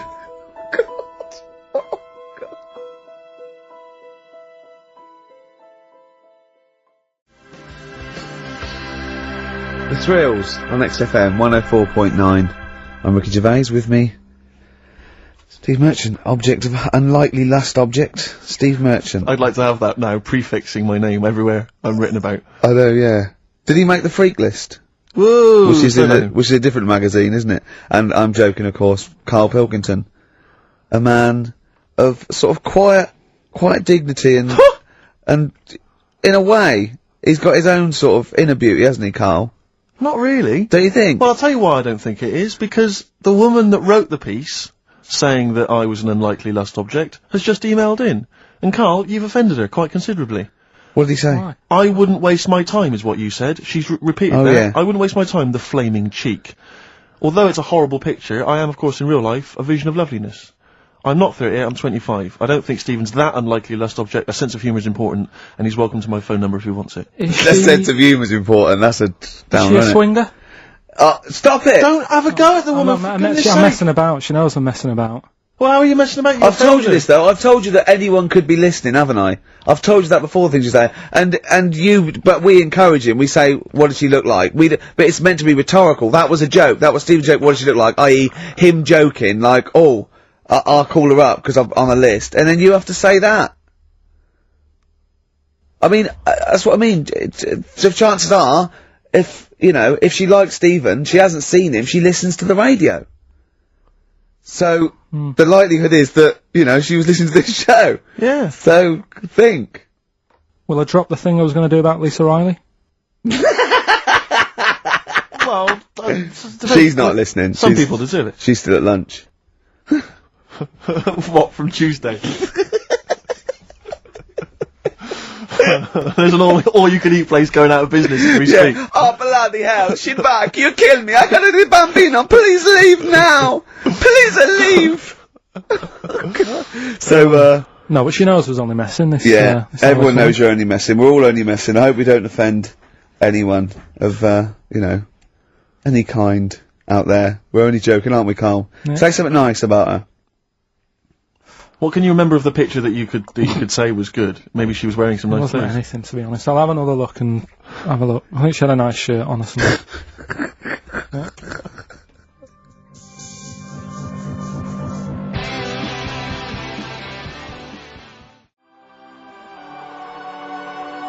forthcoming single from British Sea Power. That's called Carry On. I love it. It's great. It's fantastic.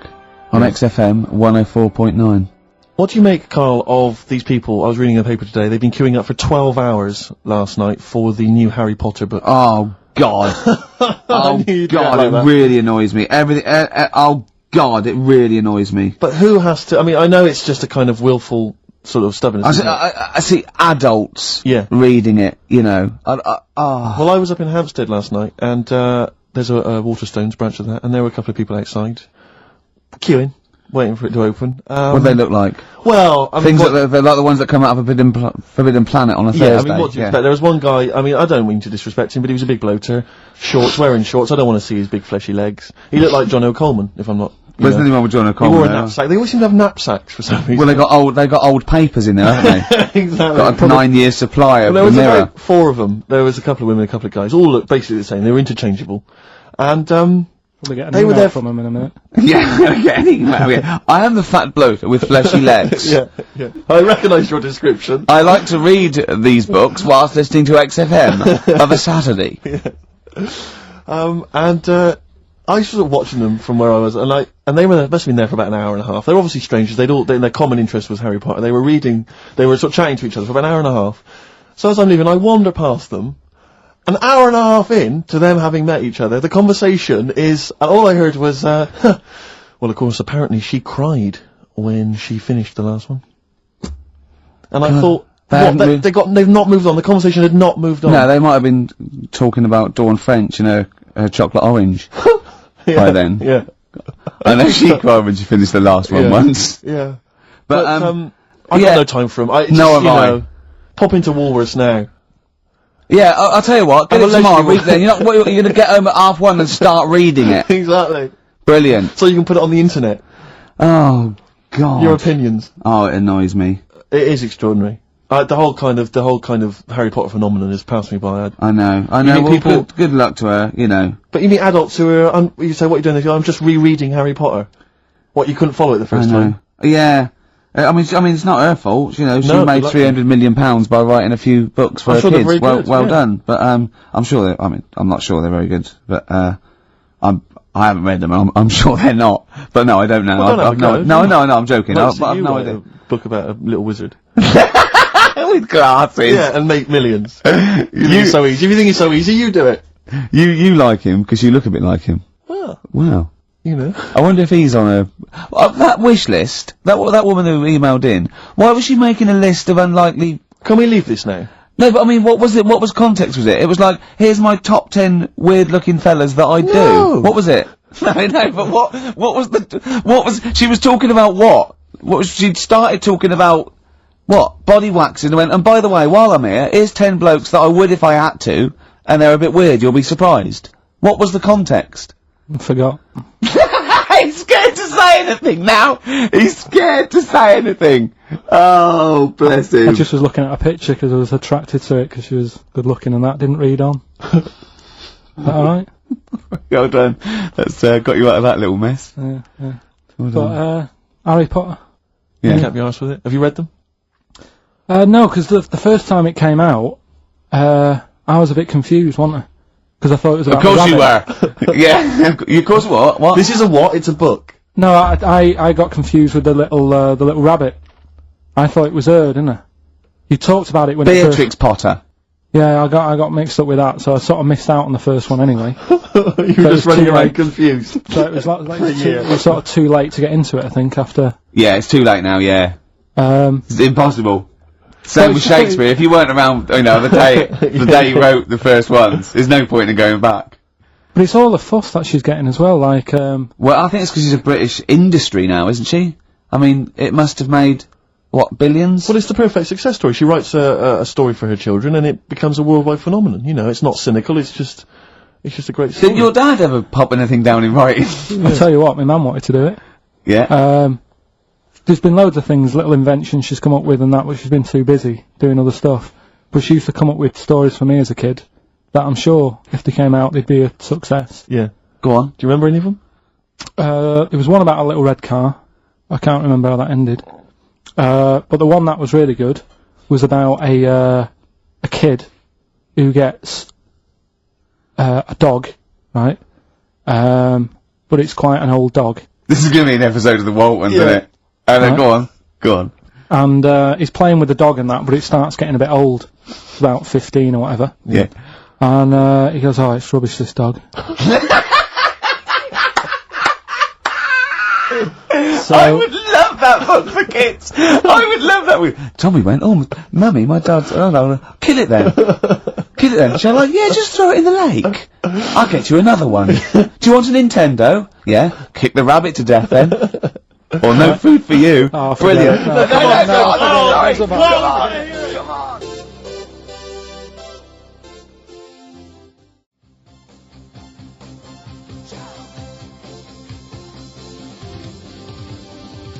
Jump, Van Halen, on XFM 104.9. Right, come on, Carl, we've got a lot to fit in now. We've insulted a lot of people. Only about 25 minutes to go. We've got Monkey News, we've got Rockbusters. Have we got a cheeky figure of the week this week? Could cram it in, see how we do. Do we want to hear the end of Carl's story? Yeah, what's I really so wanna hear the end of your kid, story. little Timmy and his 15-year-old dog Lucky got a bit bored with it. Right, so he said, "Oh, Mum, you know, this dog's rubbish and that, I'm sick of it." Yeah. So she goes, How old were you when your mum was telling you this story? don't know, about 4. Okay. It wasn't last week on holiday. No, right. So she goes, "Oh, alright then, we'll get you another one." Yeah. So he goes, "Brilliant." What did you do with the old one? Just kept it, but didn't sort of play with it. Or anything. Just ostracised it until it left of its own free will, or curled up and died. Yeah, go on. Yeah. So, What'd so you get him? What sort of dog? I think it was a little baby, like Labrador. Puppy. Little puppy, yeah. Yeah, Labrador, Right. good one. Good choice for a second dog. So, Yeah. so I'm anyway, loving this story. It's a great I am actually story. loving this story. So, Where does he live? I don't know, it didn't matter. Didn't matter, it was near a lake, old. Well, that's when they were getting rid of all the Yeah. dogs. Sure. Yeah. We're getting, that'll make sense in a minute, right? So, so, he's got the little dog, he's playing around with it, he's playing with its belly and stuff, he's thinking this is brilliant, best dog I've ever had, right? And the other dog sat in the corner looking all fed up, right? So, I like this story. so he says to his mum, "Right, I'm taking, little puppy down the park." Yeah. And she goes, "Well, take the old one with you." And he goes, "Oh, do we have to?" It's a moral, isn't it? I bet the old one saves him. So he goes, "Oh, do we have to?" She goes, "Yeah, it still needs a walk and that. Scrapping all over the house." Right. Yeah. So takes it down the park, right? And he's playing around, and he's playing near the lake, right? Is the puppy near the lake, Carl? Because this is what's worrying me. Yeah. Puppy's near the lake, right? That jumps in. Yeah. The kid goes, "Oh God!" He jumps in. Remembers he can't swim, Yeah. Idiot. right? This kid is based on you, isn't it? Almost certainly. Flapping about. Water's going everywhere. He's going, "I can't." Oh God! And he wants the puppy to help him, but the puppy's just like drowning as well. Yeah. The old dog comes up, drags them both out. He goes, "I can't believe it. You know, I said I was fed up with you. Yeah. You saved my life." Yeah. He gets home, and he says to his mum, Kill the "Get little rid of one. the puppy." Kill the puppy. Yeah. So it's good little. Good What little does he story. say when he gets home? He said, "I don't need the puppy now. I'm Brilliant. Brilliant. Genius. It's good, isn't it? Yeah. So the moral of that story Well, is they just say follow what- your whims. They just, yeah. If you get bored and just get another puppy. Get another dog. If you get bored with the old one again, just do it again. I mean, Yeah. just eventually, get something Yeah, that you they're only like for a dogs, little. who cares? Yeah. That's brilliant. That is a brilliant story, though. Right. So that's that. Rockbusters. Yes. I don't want you to have monkey news right now because we've just okay. had a little story there. Sure. You don't want to, don't want to go too far. Yeah, go on. So we'll get Rockbusters out of the way. Have we got a winner? Yeah, well, come on then. See, it worries me that we've had very few entries. I think that even your mental fans aren't getting these, which is really worrying. They must be terrible clues this week. All right. Well. Has anyone got them right, Steve? I think there's just one guy, yeah, who I suspect has won in the past. Well, There you are. so what? Right, the first one. If you go out of France by boat, you might as well buy your fags when you're on that, because you'll get them a lot cheaper. Brilliant. Right? Yeah. BF, Yeah. buy it ferry. Right? That's like, What? buy on ferry. What? Buy on What's Brian ferry. Ferry? What's that? Is that a band? What? What is it? I don't know what it is. Brian Ferry, Brian Ferry? What's that got to do with buying on a ferry, though? just because it's quite close to it. Buy on ferry. What? Buy on ferry. Sorry, What's That's the your first first language? The second one, That's rubbish. That doesn't count. No, Brian, it's not. Brian Ferry. Brian Ferry, Brian Ferry. there's this little foreign cafe. It's growing its own steak. That's Delamitri. The third one, What? Sorry, what? What is that? What is that? Delamitri. Delhi, is a little foreign cafe. Yeah? A meat tree and that. A meat tree! A meat tree! What were the initials for that? Just D for that. Just D for that? Yeah. So not DA? So you didn't even give him a chance to get the group. Oh, they got it. Well, no. No, they didn't. Right, it's the end. Right, go on, right. Go on. Delhi meat tree? Delamitri. One word. D. Or any letter. They're growing their own M. meat. M's in it. Go on. Okay, so Bayern, I love Bayern Ferry. And Can I just point out, Rick- Oxymusic was brilliant. Can I just- I love Oxymusic. Go on. Can I just point out, Rick, that, we've had David Bowie? Delhi meat tree. Yeah. I don't see why necessarily, Aidan, who, emailed in, why he doesn't get to win, because he emailed in dire steaks.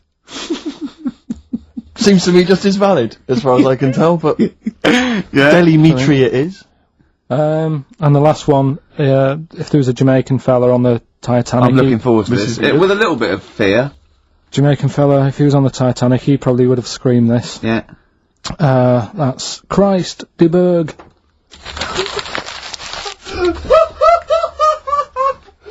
Oh!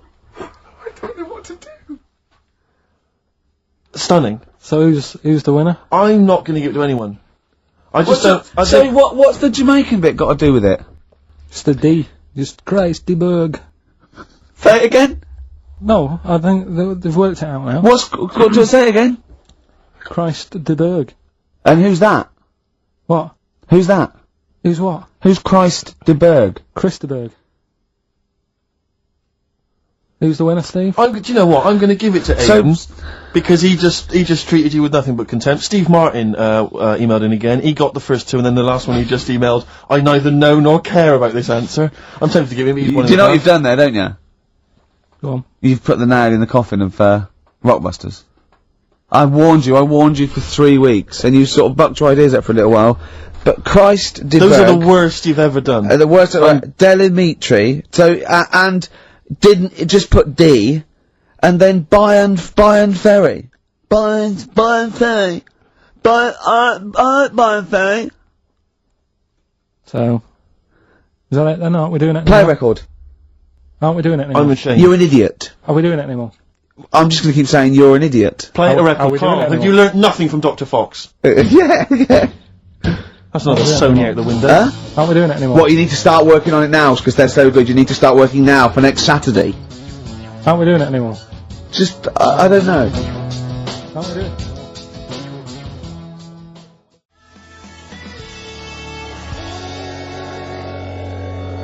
Cardigans. You're the Storm on XFM 104.9. Well, nearly the end of the show, but we wouldn't let them down, would we? You know what it is now, don't you? Oh, chimpanzee that monkey news. Alright. Now, whilst I was in Cornwall, I wasn't online. I didn't have the internet, so it was like, oh, what am I going to do? And I didn't come back till yesterday. And I thought there's loads going on that I don't know about in the monkey world and stuff. I was hoping to get some from the zoo that I was meant to be going to. Of course, that didn't happen. So I said to my dad, do you know anything about monkeys, or have you got any stories with monkeys? Brilliant. This is what Trevor McDonald does. Turned out... Quarter to 10, he goes, got nothing. Dad, anything happened? You got anything politics? Anything politics, Dad? This isn't monkey news, I'm just giving you this free. Yeah. Brilliant. Turned out one of his mates used to have a chimp. Right. What do you mean one of his mates used to have a chimp? Well, two of his mates. Mind you, Oh, one sorry, wasn't his yeah, mate, one wasn't his mate. I was thinking it sounds a bit far-fetched living in Manchester like, but if there was two of them... He had a chimp, had to thump it in the head. So doing what? Answering back? Oh, God! Tried it on with his wife. Had to thump it in the head for trying it on with his wife. I love it. It's a proper fist fight in a pub in Manchester. Oh. I'd call him up, but he's one of them who, like, swears all the time. Oh. I mean, it'd be good to get him on and Let's interview him. Can we not interview him pre-record? We can bleep out the swear, and I'd love to hear his do story. a lot of work, that. Yeah, well, we're not scared of work, are No, we, I mean, Steve? I'll do it myself if you can't be bothered. Yeah, Oh, you know, so. have a word, I'll sort it out. Yeah, try and sort that out next week. Sort that out, yeah. Well, don't tell us the rest of the story then. Let's let him say it in his own No, words. but there was another one as well. Some When you fella- say you can get him on, but he swears a lot, you mean the monkey? I'm assuming he's more coherent than your dad's mate. But there's him, and there's some other fella he knows who had a funny name. I'll have to find out, 'cause you'll love his name. But he was a drag artist. Yeah. And, I think he said my dad went round one day, I don't know why, right? Went round there, knocked on the door, chimpanzeed. Carl, I don't know what you're doing, mate. I don't know where this place you live. Next door, there's an horse in the front room. There's chimps Mad, running innit? round. It's mad. Anyway, Chimpanzees! Is that it? Is that the end of the story? There's a chimpanzee in the door and that's the end. You sure it wasn't the drag artist before he shaved?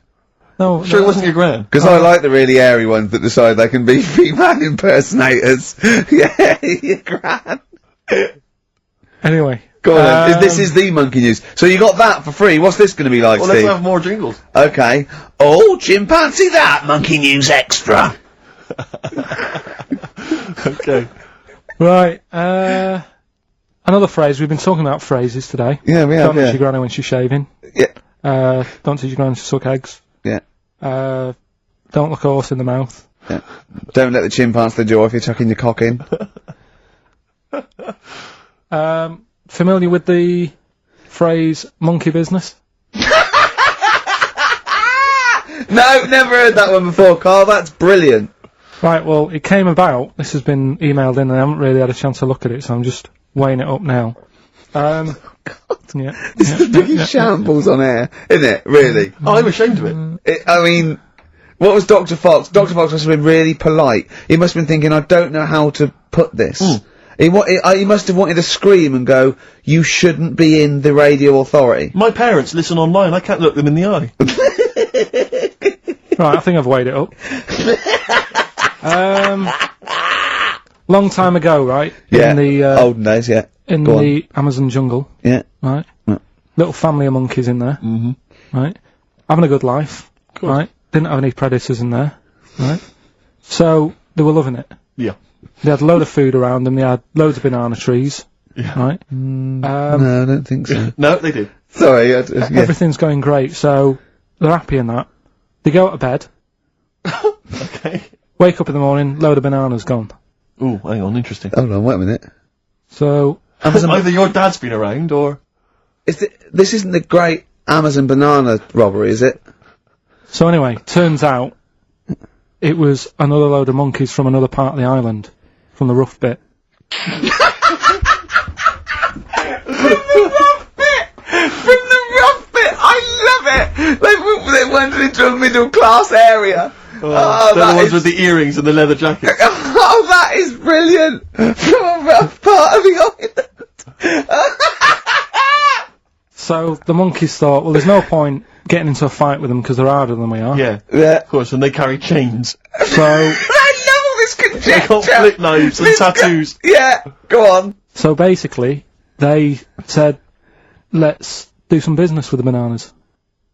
Let's do some business with the bananas. Shit! This is... What are you talking about? Oh, for Christ's sake! Right, calm down, we haven't got much time left. Oh, God! What do you mean they said it? Forget it. No! Don't forget it! Carl, do not press seriously. that! Switch the record off. Switch the record off. Christ. Switch the record off, Carl. What are you talking about? What did they do? Oh. Let's do business with the bananas. Yeah. So, they said, well, rather than them coming robbing them, we'll flog them. So, that put a stop to it then. The monkeys came, they didn't have money. They said, give us some bananas. And it says, So what, they exchange bananas for bananas? for berries and nuts. So that's where the phrase monkey business No, it's comes from. Little business to set up. Alright, God. That's the end of that as well. So that's the end. That is a shame. That's the end of Rockbusters and Monkey News. Well done. You've done it in one show. When we do something that's been said a few times on the show, Right. right? It's been said a few times. Brack! I'm scared of Andrew Phillips. Brack! I'm I not need my scared of job. I need. Brack! Go on. Sorry, you were speaking, Carl. So we take a phrase from the show, right, and just get songs, like the words from the songs, edit them together so Something it says like, that phrase. Yeah, something like that. Yeah, okay. Yeah, no, go on, go on. Sorry, go on, Carl. Come on. So are we doing it? Sorry, so what's the phrase you've come up with? The phrase is no more cheeky freak of the week. No more cheeky freak of the week. Is there not? We're not having that anymore. Well, no, because it's offensive, and if we're worried about offending people, to talk about people with disabilities, Well, yeah, like, but that's like what conjoined annoys me. twins and women who are born with like deformed legs, it and was you call never- them dog woman. it So wasn't- it you wasn't- know you've got to be careful. You've already insulted Christ. Let's not do disability. Let's do songs of praise, shall Cheeky we? freak of the week was never out to offend anyone. No, it was to make you No, I swear, realise we how don't lucky. try and offend people. We try and entertain them. Right, do you know the funny thing is? Right, you're saying about, being cruel about people and stuff. It goes on all the time. On the news the other night, do you know those Siamese twins that didn't make it through the operation? Yes. Yeah. Right? And this is why I'm stopping it, because I don't want people to think we're having a go at disabled people and Sure. stuff, right? On the news, right, Yes. before that operation, the doctors said, we're going to try and sort this out. All the doctors are going to get their heads together. Is that a good phrase to Right, use? Yeah. Yeah. See what I'm saying? Carl, play a record. No, I'm Play a just... record. Are you offended, Rick? Are you? Oh, you've offended the darkness, don't you? Yeah. I was lucky enough to see him. They were doing a I little don't know HMV as well. thing. Is it People good? have told me it's a bit too jokey or Yeah. a bit too tongue in cheek, but it isn't really. If you don't know that, it sounds great. It just sounds like sort of retro 70s rock. It's it's great. I think it's brilliant. It's nice to have rock back. I think you'll agree. Big time. Yeah. Yeah. High five, man. High five. Yeah. Sweet. Sweet, mate, sweet. Songs of Phrase. It's the mighty return of Songs of Phrase. No one has requested that. It's not due to public applause. A lot of people have requested some swearing. They have indeed. But, We had a lot of emails for that. But go on, Carl. and remind us again what exactly Songs of Phrase is and why we should care. It's just a phrase that we take from the show, make up by taking words out of a song, edited it together. Right? The phrase that we're doing is no more cheeky freak of the week. No more cheeky It freak. sounds like this. No more cheeky freak of the week. Right? So No, that's nigh on impossible. Play again. you got Play to again. I email didn't hear in. that. You got to email in with all the songs that you can hear there. Right? I think there's 5 songs. And we in just want total. the names of the songs. Yeah, that'll do. Okay. Right. So we just hear it again. No more cheeky freak of the week. Right? Yeah, that's It is possible. good. It's probably one of the best you've done. It's very tricky though. I mean, That's not too tricky. Play it again. No more cheeky freak of the week. how many have you got? Do you think, Rick? Just Well, I've noticed the same person singing twice. Is in that a- right, In a Carl? band and solo. Yeah. And I know one I track think- straight away from the word. Can I just say, I do think naming the songs is a bit tricky. Let's just name the artists. Is that all right? What's the artist? Just the artists. Just change the rules slightly. Yeah. Before we play it again, just let you know what the prizes are. We've got on DVD Later with Jules Holland Louder. Lots of the alternative acts he's had on there. Brilliant. A DVD there, a couple of DVDs. All, With Rollins Boogie on there. Woogie Piano over the top. Let's hope so. Brilliant. I can't Jason Mary wait. Chainer on there, Stereophonics. We've got Sonic Youth, Ash, Hole, Queens of the Stone Age, Foo Fighters. Quite good. Once again, Cruise of the Gods on DVD, starring Rob Brydon and Steve Coogan. That was on at Christmas. It's not bad. It's not the same one. They haven't been sending that back. We've been giving out different ones each We have week. indeed. This is an album just called quite simply I Love You. Yeah. And you'll be pleased because there's the likes of Mel C, Cliff Richard and the Hollies on there. Brilliant. Excellent. The best chill out album ever. We've got the Beach Boys on there, Elvis Costello, Pink Floyd, Coldplay. That's not bad. And this is the one that's most interesting, I think, the American Song Poem Anthology. I've not heard it yet, but apparently, I think what it is an anthology of recordings that were made apparently in, I think, maybe 50s or 60s America. There was a particular organisation, you could send in songs or lyrics that you'd written at home and they would set it to right. music and record it for you. And this is a compilation of them. So obviously there's some quite idiosyncratic and odd little things on there. I think it's probably worth a listen. So not bad prizes at all, Carl. Let's play it again. No more cheeky freak of the week. Well, we started that going. Just the artists then. ricky.gervais@xfm.co.uk. ricky.gervais@xfm.co.uk. Once more, Carl. No more cheeky freak of the week. See, we're just great. Yeah, not bad at all. A little bit of Elbow. Nice to hear them again. This is the one Red. XFM 104.9, Ricky Gervais. Carl Sure. Hamilton. Right? Yeah, Elbow. Oh, sorry, you've lost me. I wasn't listening. Elbow. Elbow. Alright. Sony award-winning from Ricky Gervais. Well, we're not allowed to do anything. Sure, a bit Andrew likes those sort of things. Rick, I can tell you now that the answers to songs of phrase are quite literally dribbling in. I think there's 2, maybe 3 answers so far. So, very excited about that.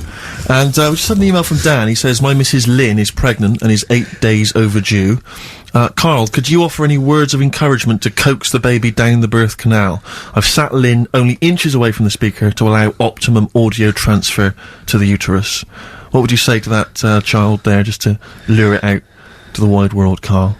I wouldn't rush out, to be honest. Right. It's not good, is it? Out here. Sure. And I don't really want to talk about kids either, because Suzanne's mate's just had one and now she wants one. Oh, God. Yeah. Please never bring a child into the world, Karl. Promise us that. They just bore me. Have you seen, there's loads of people in the office who have got them now and they've all got baby pictures everywhere. And they're all like, isn't it nice looking? And it's like, no, it's not. They all look the same. Do you know what I mean? All like Mel Smith. They just... Don't they? But it's that theory, actually, right? Do you know how I've said before about babies, right, Yeah. but like little old people? Yeah. There was, no, Another of the great theories.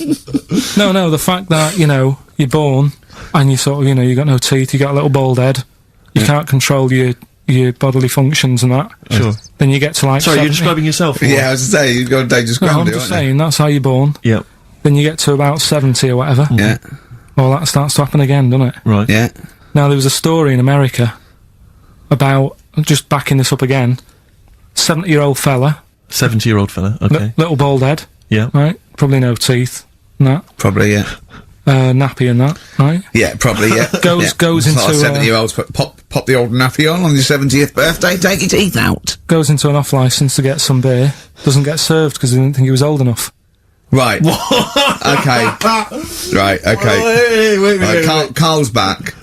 Wait a minute, No, I'm sorry. okay. So they thought he was Right, a okay, forget giant it. baby that Right. had walked into an Forget office. it. Weird, innit? Steve, forget it. Karl, please. I Forget need it. Karl to answer. No, I mean, that's the story, but it's weird, isn't it? That's it's what not I'm true. saying, it just backed up The my guy theory in an again. off-licence thought that a giant baby had waddled A into an 70-year-old off-licence. wrinkled baby in an overcoat, stuck in Werther's Original, smoking a pipe and going, I can't believe it, the price is not the same as they were, right? Was a small child. Well, Yeah, weird, isn't it? Play a record, you're an idiot. well, what's happening with Songs of Phrase? Forget Just- it. Forget it, no, who cares? as I say, the answers are dribbling in, and Can we run this radio station for a week? Yeah, but the thing is, if we genuinely wanted to do a good job at that, we'd have to fire ourselves straight away. No, do you know what I mean, though? Just sort out the playlist, let DJs, you know what I mean? Sort out what can be said and what can't. Just for 1 week. Yeah, see if we can give it a bit of, shall we? So what would you do? I don't know, does the phrase pissing in the wind mean anything to you? Well, I know, yeah. Well, are we going to even meet this week? Because it's, you know, we've wasted time pre-recording stuff that we can't put out. I don't know if it's He's worth... still on that. He is still on it. I mean, to be honest, I've let it go, but he's still on it. What else is on the list? What list? On the list, I said to you yesterday, let's sit down and have a chat. I Yeah. thought I threw What that away. I stuff? thought it was just a piece of crap. You can't say crap. You're saying... You should have bleeped that. I know, why don't you believe that? Why don't we pre-record the whole show, then we only have to come in once? What do you think of that, Karl? Whatever. Carl. Steve, what are Carl, you doing with I Songs of seriously think Phrase? if we put out last week's show, would anyone know? Carl. Play a record. He's driving me mad now, Carl. Carl. Carl. Seriously, he's driving me mad. Carl. Stop. On XFM 104.9. I reckon we could run it for a week, just to do a few Would you little want to things. bother though? I mean, No, but I mean, just like, you know, have a look at the playlist a little bit. Get us some. another phrase, polishing a turd. I mean, that's just another one that springs to mind. Are you allowed to say that, Carl? What, turd? Yeah. I think so, that's Well, you alright. said it, so you're the producer. Yeah, that's alright. Alright? Yeah. I'll tell you, I've got it together. Capital. Oh, no, that's a classic station. I came in the week to just check Carl out if he was here. He wasn't. He was out for about an hour or so. And, I heard in the lift, I don't know what DJ it was on, he just went and, he was talking about that little girl, Summer, who, went missing, but then she was just found reading a book. And I swear, right, I swear, he went, and there's a lovely, lovely picture of her there, just reading a book. So, what a happy ending. It's a shame they don't all end like that. Oh, God. And he played a record. What's his point? Unbelievable. What's that? I don't know. It's those people who think that they're being a little bit philosophical, a bit profound. And then just everyone goes, Thanks very much. yeah. I noticed in the story of Summer, the little girl that went missing, I don't know if you read that it mentioned her family. Now, it mentioned the father of the house. I don't know if it's her father or certainly the guy, the parent, the male parent. And it was something like, I think, I don't want to, libel him, but it was something like Paul, 24, and he's a graphic designer, recently changed his name to Dragon. I just wonder what exactly is that? How is he, how family is that, really? Yeah. I don't want to... I'm always a little bit worried about people who change their name to something to really, really cool. Yeah. Because, Kevin Smethurst isn't, it's not sexy enough. Exactly. So I call myself Clint Iron. Yeah. What would you call yourself? Karl Pilkington, nothing wrong with that. It's quite a superhero's name. It's Pilkington. When I was about 7, I wanted to be called Brett. Yes. I Why can see why. I don't know, I just had a mate who was called Brett, and I thought that sounds good. It's different. Yeah. Yeah. But then, I'm quite happy with my name now. Because Karl, I have to say, Karl with a K. where does that come from, Karl? Because it's quite a rare name. Told you, didn't I? My mum had a dream. I forget this. What? Your mother had a dream? She wasn't well. She had pneumonia or something, right? Dear. And, she had this dream while she was pregnant. That some doctor sort of, she was going off to another place, she was going to die or something, and this doctor went, I can sort this out, I know what to do here. And she remembers on his name badge it said Karl. Really? So when she had me, she said, right. Call him Karl. Dr. Karl. Calling Dr. Pilkington. Calling Dr. Pilkington. She hoped, I imagine, that you'd grow up to be like him in every way. Saving lives. I've done alright for myself, I think. Sure. I'm alright. Yeah. This was what we were talking about, actually, weren't we? We were talking about the fact that you're quite proud of the fact that you've got no formal education, really, and yet you've pulled yourself up from the bootstraps. Yeah. Well, I know people who've got results from that and don't do anything. Sure. Do you know what I mean? They're on the street. So I've used all my energy as I've got older rather than burning myself out as a kid. Right. Yeah. Do you know what I mean? Sure. So I don't know if that's advice. Should we advise that to young kids out there? Don't take exams, don't work at school, just, move away from Manchester and get a job on XFM. They'll employ anyone. Yeah, you get an hour's lunch break, you're away by 5:45. You need no qualifications to work for XFM. Because you don't have to think for yourself, because your boss tells you what to do, you can have some time off to go shopping for hobs and shower units. He's alright, he's a good boss. Yeah, I know. He'll let me have next Saturday off. Oh, he knows how tired I am. How many Saturdays has he had off? He's going away again. He's had 2 holidays. He gets 26 holidays, 6 days a year. 26 days a year. Unbelievable. He was sick because he put on wet trousers. Yeah. And now you're going down to Hastings. Are you leaving early? Because you left early last time, didn't you? No, I wouldn't do that again. Now, what are you going to Hastings for? Just having a break. Listen, though, we were talking about depressing news, right? And with that kid and what have you. Yeah. You see that thing in the week? There was 3 bits of depressing news, right? There was one, an old woman who swallowed a fork. An old woman who swallowed a fork? Yeah, did you see that? She's dead, the dork. An old woman swallowed a fork. So what did she swallowed a spoon? Why did she? Yeah. Everyone knows she swallowed a spoon. Yeah, when she swallowed a spoon. What's her name? She swallowed a cockroach. Right. Sorry, whoa, is this the old rhyme Sorry, now? is this a rhyme that you've got slightly wrong? No, You've changed dog for fork. This is the truth, is it? This is what you read? Oh, no, yeah. Sorry. Yeah, never confuse the two. This is what you read on a spurious website, So or some mentalist No, hang on, sorry, emailed you. just before you move on from that, there was an old woman who swallowed a cockroach. Yeah. And in order to get the cockroach out, she swallowed a fork? It doesn't rhyme, but it's good. She tries to get it out. With a fork? She went, what, forgot? I'm thinking she's in the kitchen. Yeah. That'll do. She grabs that, she tries to get it out, and she lets go of it. And it goes, swallows a fork? Yeah, Yeah. It was in the paper. The terrible thing was, it was a gardening fork. it was awful, you know. Or is that stupid? That'd be stupid if it was a gardening fork, wouldn't it? I'll tell you what annoys me though with things like that. 'Cause in the paper, it was, well, you do, and everyone knows that. Honestly, no. Right? You do me head in. The way people say it must be great working with him. Must be brilliant. No one it's not, says it's that. a nightmare. It is a Go on, nightmare. get on with it. Go on I with can't be bothered now. Let's just play a song. Carl, because I'm interested. I'm interested. Yeah. Seriously, I am. Come back after this. No, let me finish the story. Come on. Long links.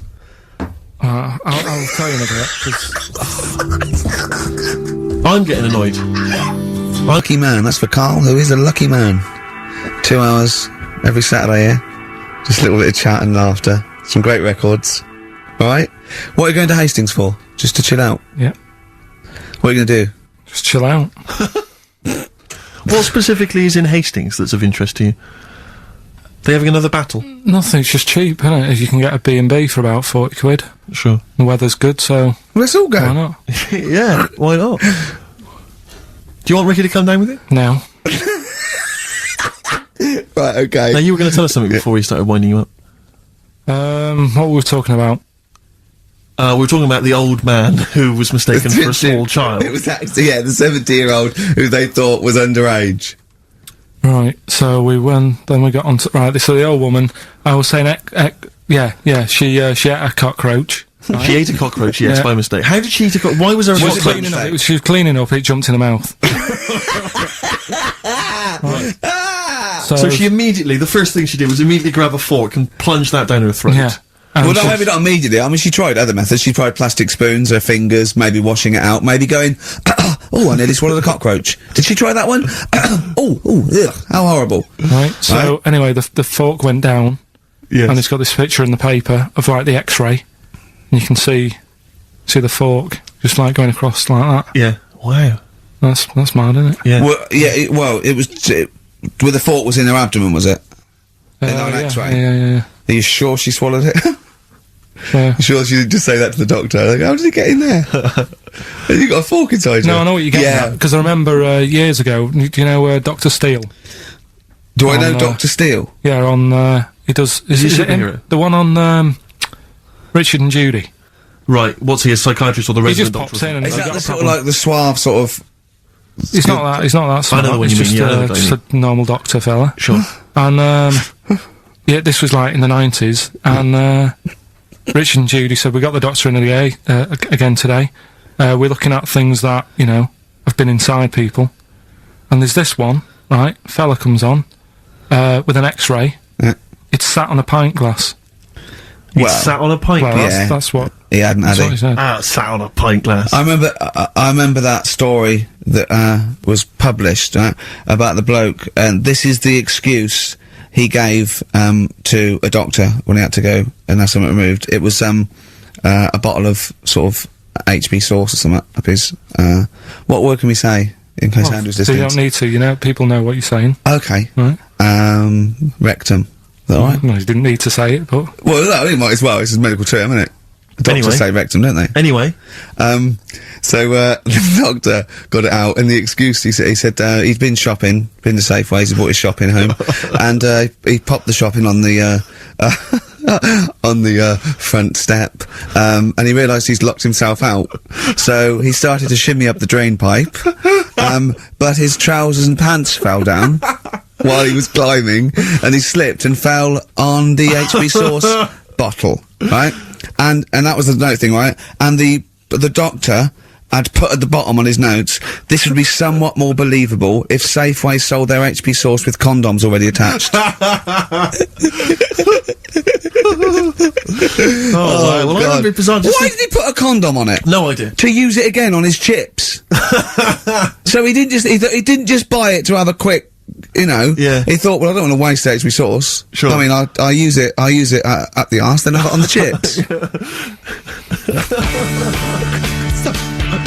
Safe sauce. I always practice safe sauce. I'm just going to make every single one of our listeners shrug and kind of give a who cares Yeah. look by saying that after the ads, songs of phrase answers. We've still got monkey news, haven't we? Oh, monkey news as well. Yeah. Hello, you're supposed to say something that will keep people listening during the advert.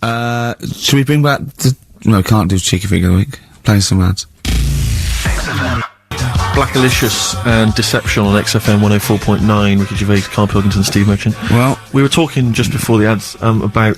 I think we were talking about objects being stuck up people's arses. Okay. I think that was the If someone link, can just wasn't it? confirm that. It was,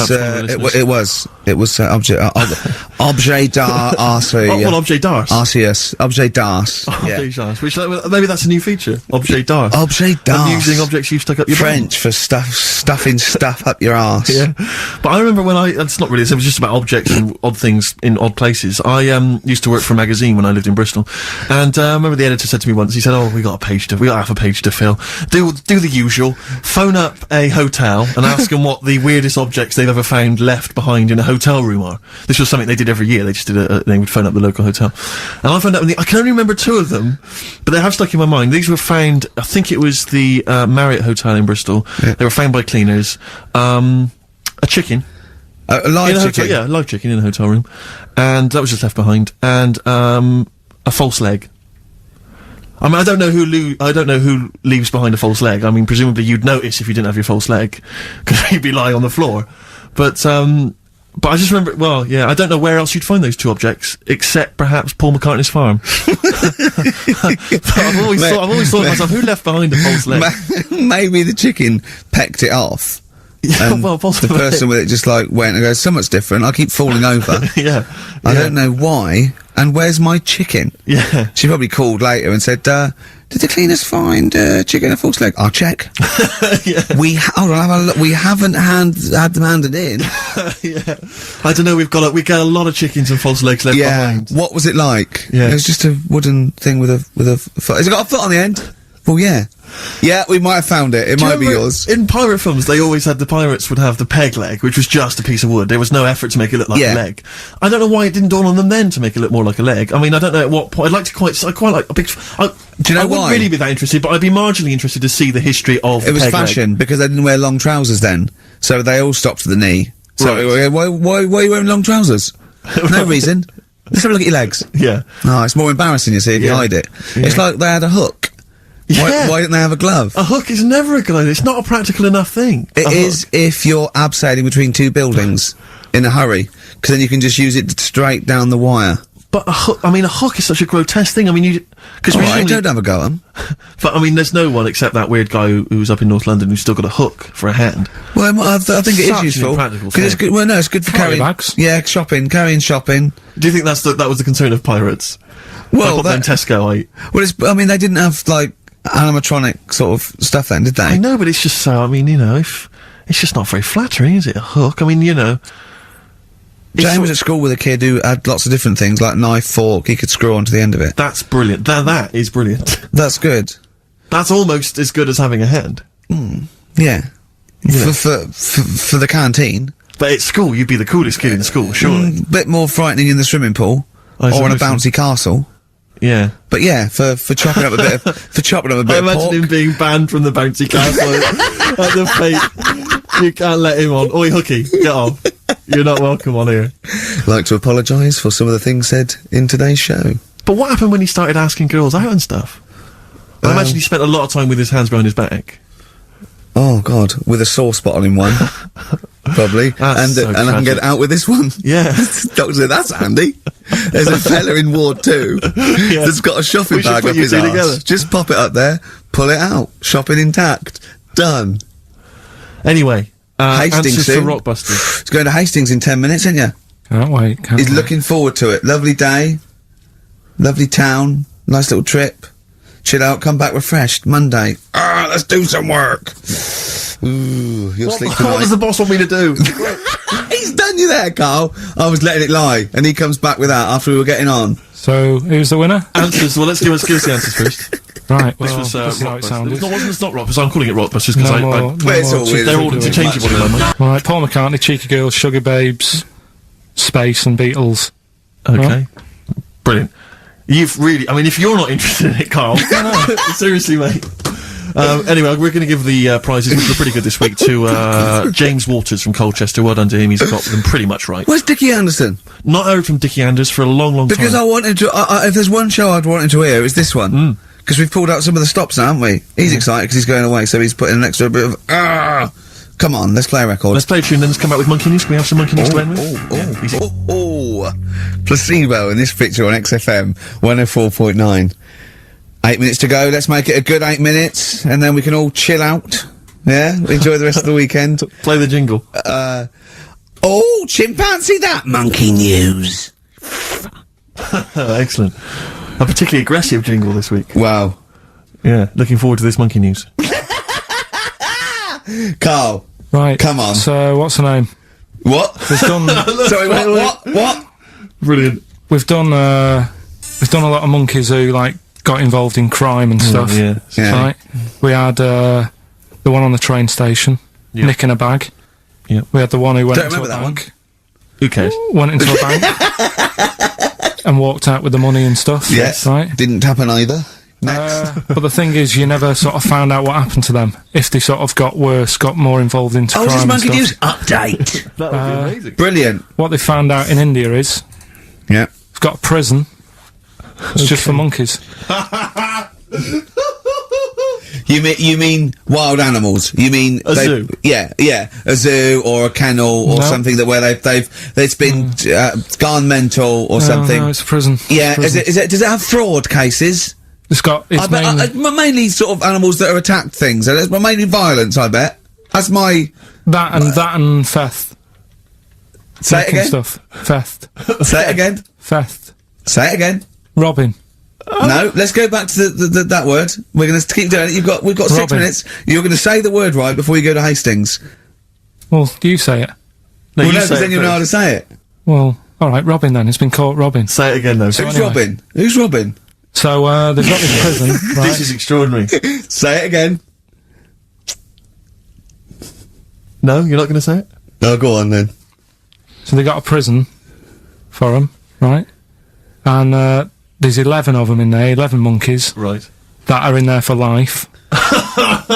Because that's... I think there's one just got out on parole, right? No time off But for there's the 11, I'll give you the bit of paper, because I thought this was... Weird. Even Now you, what- you thought it was a bit weird. Now, Carl, what are they in there for, then? Because, I mean, they're in there for life, so I'm assuming it's murder, is it? Premeditated murder? They're not crime bosses, are they? They're not... Are they into the- are kind they of the- prostitution and Are gambling? you sure they're not racketeering? just the pawns and the head sort of like orangutans up a tree going, remember, you don't know me. You're on your own. If I go down, you're all coming with me. You take some of your gorillas down there and sort him out. Oh, the great banana robbery. It's I wonder if they get them. Right, go on then. Okay, let me see. Now, I don't know what source this is, as ever. Is it just the back of a fag packet found in a toilet? Well, no, I mean, someone's clearly... If this is nonsense, then someone's clearly gone to a lot of effort, because it does open with the headline, "Parole unlikely for inmates of monkey prison." Yeah. Officials say 11 inmates at India's only monkey jail. Officials? Now, what kind of people work at a monkey jail? Where do you work? It says officials say 11 inmates at India's only monkey jail are unlikely to ever be released. The prison in Patilia houses monkeys apprehended by game wardens in Punjab state for thieving and attacking people. The Daily Telegraph reports how the monkeys at the prison in Montebello snarl and glare at visitors from their heavily barred cages. 2 monkeys were released a year ago after exhibiting good behaviour for 18 months in the jail. They have remained out of trouble. Prison can work, that's good. So all 11 basically, monkeys- they were aggressive wild animals that were taken away from the public for their own good. And robbing and that. Wildlife officials believe part of the problem has been caused by thieves training monkeys to help them. Lorry drivers training monkeys as guards for vehicles, and itinerant entertainers That using is so ill-treated annoying. monkeys as And part it's of their act. it's the monkey that takes the rap. It's a shame, that, isn't That it? is awful. They didn't know what they were doing, did they? So there you go. What do you think of that though, Carl? What would you if you could visit them, like Lord Longford or something? What would you say to them? You go there and you get a visit a week or something, you know. So can you get us a video? Alright. Do they get conjugal rights? Do you reckon? You wouldn't be interested in that though, would you? They get what? Would you be happy to give them their conjugal rights? Yeah, would you? Fair enough. Alright. Off to Hastings. Off you See you go. later. That was the Cardigans. And for what it's worth, a lovely tune there. Oh, that's a joy. We should definitely talk like that more. XFM 104.9, Ricky Gervais, Steve Merchant, Karl Pilkington, alright? Alright. Yeah. How's it Well, we going? got a jam-packed show today. Go We on. we got so many we got more features than Carl's got on his face, which is about the same as Morph. Yeah. Very few. It's just really a head, isn't it? A little. That's where I've seen him before. More. On Take Heart. Yeah. We've got Rockbusters. That's Have we? still No, going you know strong. my feelings on that. No, Fair but enough. he's said he's going to buck his ideas up. We've got chimpanzee that. Carl finds an amusing monkey or ape related story. We've got Carl in a film again. Right, excellent. Yeah, I've had a look lot of forward- great response from that, Carl, on the internet. And It stuff, was on the my email. favourite thing we've done. People raving about that.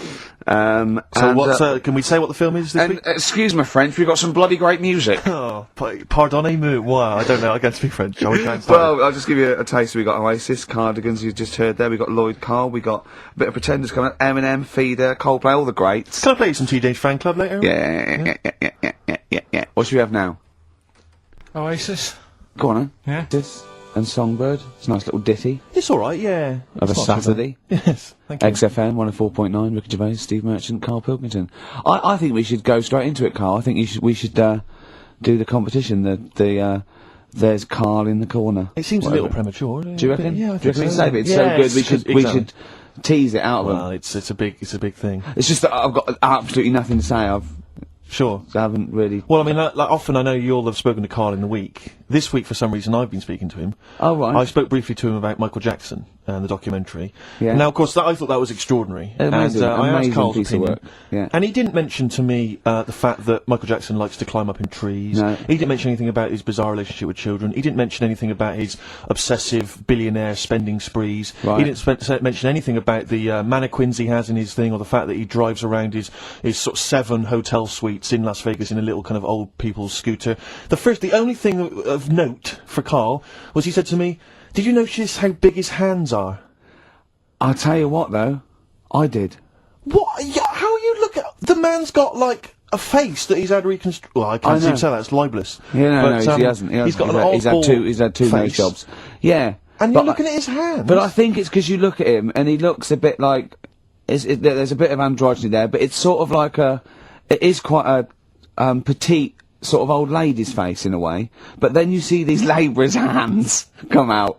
It's always the way with a tranny, isn't it? You know what I mean? What, you can't accuse him of being a tranny. No, he's not. No, he's not. What are you saying? No, I know He's got enough issues now. You're accusing him of being a tranny. I like him. I thought he came out that brilliant. I thought it was really. I really felt sorry for him.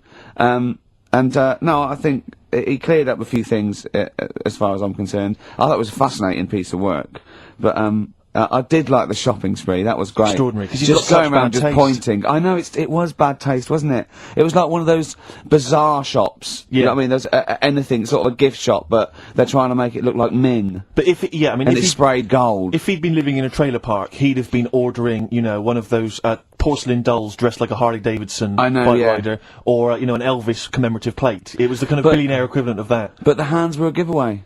It's the same as those sort of What do you mean the hands transvestites. were Well, good? it's like you get What was it about his hands? I didn't Well, even see you know his when you hands. get like a cab driver or something, right? And he decides to turn transvestite about 60, and he goes on Kilroy. Do you know what I mean? It's Right. that way. They've got a twin set of pearls, and he goes, "I've never felt so comfortable." But his hands are still big. He's got a little wig, and he's got the lipstick on, and he's with his teenage kids who are going, "Kill me." Do you think But he's it's been having surgery on his hands to make them larger? Bigger, yeah. Was that Well- why he was wearing that glove through most of the exactly? through the Cause edges, but I think he wants to be a goalkeeper. Right. And they said, "Well, you can't, Michael. You got a big hands." It would help him climb the trees. Yeah, and he can play tennis now without a racket. Yeah. So, So what did you make of it, Carl? Were you intrigued? The Michael Jackson thing. Oh. It's it was alright. But like that got a load of attention in the press. But the Trisha programme got nothing. Okay. Which I know, was that? Steve called me up in the week, right? Like 10 o'clock in the morning. I was at work, and he goes, "You She watching thinks so Trisha? at 10 o'clock. She So think you- Preparing this show. Hey, most what- people go to work about 8 or 9. You watching Trisha and that?" I said, "No, what is it?" He goes, "Oh, you'll be loving it, right?" Freaks, was it? Help me, my mum's a freak. Siamese twins. Right. Right, so I couldn't watch it, but he said, "Oh, it might be on again because they repeat stuff on ITV2." Right. So I had my dinner late.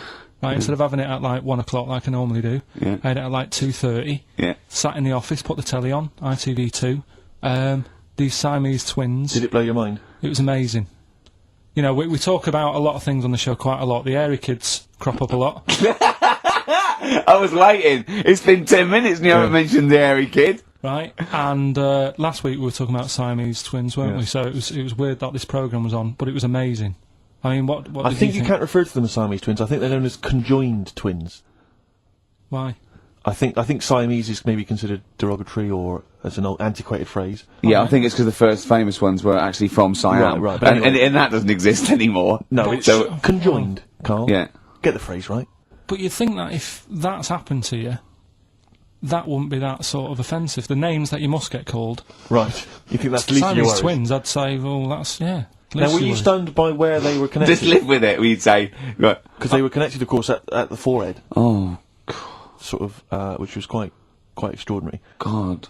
What if one had bad breath? That wasn't a question that Trisha asked. Annoyingly, because I know that much of the audience was thinking that. There was a few things that didn't crop up.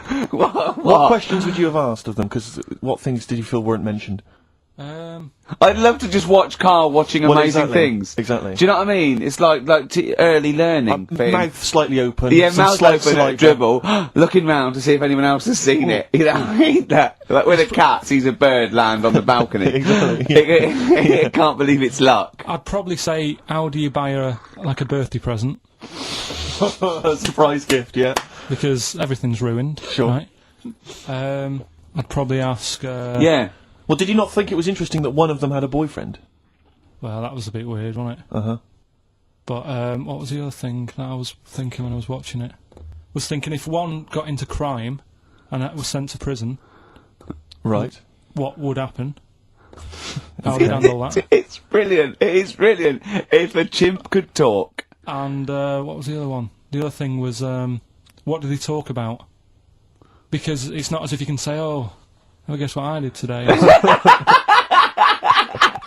you know what I mean? Yeah. So, Brass in pocket, and if they're pretending to be good, they're doing a bloody good job of it. I love them. That's Ricky Gervais on XFM 104.9 with me, Steve Merchant and Karl Pilkington. Karl is still buzzing about these conjoined twins. it's just... One of them, of course, had to be... Because one of them was sort of shorter than the other, and had to be sort of wheeled around on a kind of trolley thing by the other... This is Molly and Dolly, is it? No, they're not called... One's called Reba, and Oh. I forget what the other one's called, Sheena, maybe, or something like that. Do you remember, Carl? No, I wasn't that impressed with the names. It's just... Yeah. So you immediately put them out of your mind. Those are rubbish names. I'm forget, Carl, forget Well, them. They're gone. Were they British or American? Yeah, American. Oh, because I've seen some American ones Well, on Jerry bizarrely, Springer. one of them was apparently a country music star. This is Molly and Dolly. Well, they're not called The Molly one that and joined Dolly. at the Oi. The one that joined But they're at not. the- I think you've made up the Molly and No, Dolly. it was on Jerry Springer. There's a little one that sits on a seat, and the other one carries it round, her around. And They're not called Molly and Dolly. there was something like that. They're called. Well, we know that one of them's called Reba, and I forget the other One one. was a country and western singer or something. Yeah, and but she was saying, "Yeah, I've just made a movie. It's coming out shortly in theatres." Is your And the other sister one in it? Yeah, and the other one said, "I'm not involved." It's utterly bizarre because they live there. They work so hard to live their lives separately. Yeah, they say it's You all. know, Yeah, exactly. of course. So, Yeah. you know, they try not to. So she's talking about her music career, and the other one's sort of not taking any kind of credit for it, which is nice. I It's suppose. weird though, because when she was singing as well, the other one just stands there. She doesn't join in. She doesn't sort of dance. Offer backing or- vocals? Do you know what I mean? Make a group out of it. A duo. Yeah, well, but it seems like we're sort of being horrible, but we're No, not. we're not. I mean, it's a Well, really no, bad we're thing, laughing at Carl's amazement at this phenomenon. Sorry, I just got to say we're not. Do you know taking the the Mickey. the really weird thing about all this, What? right? And it's annoying because you were saying about, you know, oh, what should have Trisha have asked and all that. Yeah. But one of them mentioned that one of them was adopted, and the other one wasn't. Don't talk rubbish. No, seriously, I didn't understand it, right? Of course you didn't. And then Trisha sort of said, "Well, let's have a chat," and they were like, "No, don't want to go into that." What do you mean one was adopted? and That's one what he was... said. One of them.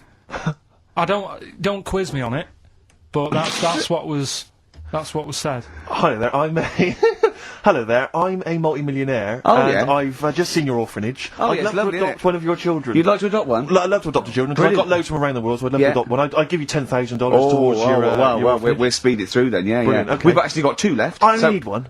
I'm only interested Right. in one. Yeah, I don't need Okay. any more. Don't need any They're more. sisters. They're I know it would be tragedy to break them up, but I really only need one. now break it up. There's the rub. You see. Sure, Because sure. You just need the one. There's $10,000 now. You can have that. I'll sign it now, but I don't want to discuss I'll it further. I'll bring her around. I'll bring Brilliant, her around. brilliant. Okay. Ding dong. Hi, yeah, brilliant. You brought my kid round. Yeah, there she is. There. That's a joy. Yeah, yeah. Okay. Just standing next to a bush. Yeah, do you want to, can you bring her out towards No, me? It's like, there's, 'cause there's nothing behind the bush. So you just want. I just want to be able to walk 360 degrees round her. Do you want her or not? Yes, I can't believe it! 104.9, Ricky Gervais, Steve Merchant, Karl Pilkington. It's time for the newest quiz in town. This is where Karl inserts himself into a seminal film. Last week, he was the little kid in Sixth Sense. You remember? To great acclaim. The critics loved it. They said a triumph. This week, he's fiddled with The Graduate. This is the scene where, of course,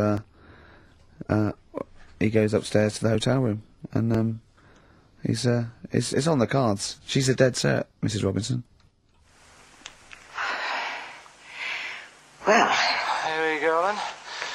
So, are you ready for it? I've brought some condoms from home that Suzanne got for Christmas. Benjamin, What? will you bring me a hanger? A what? A hanger.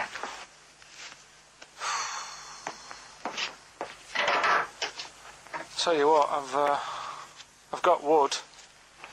What? Just saying, I've got wood. I've got metal ones as well. What sort do you want? Either one would be fine. All right. There you go.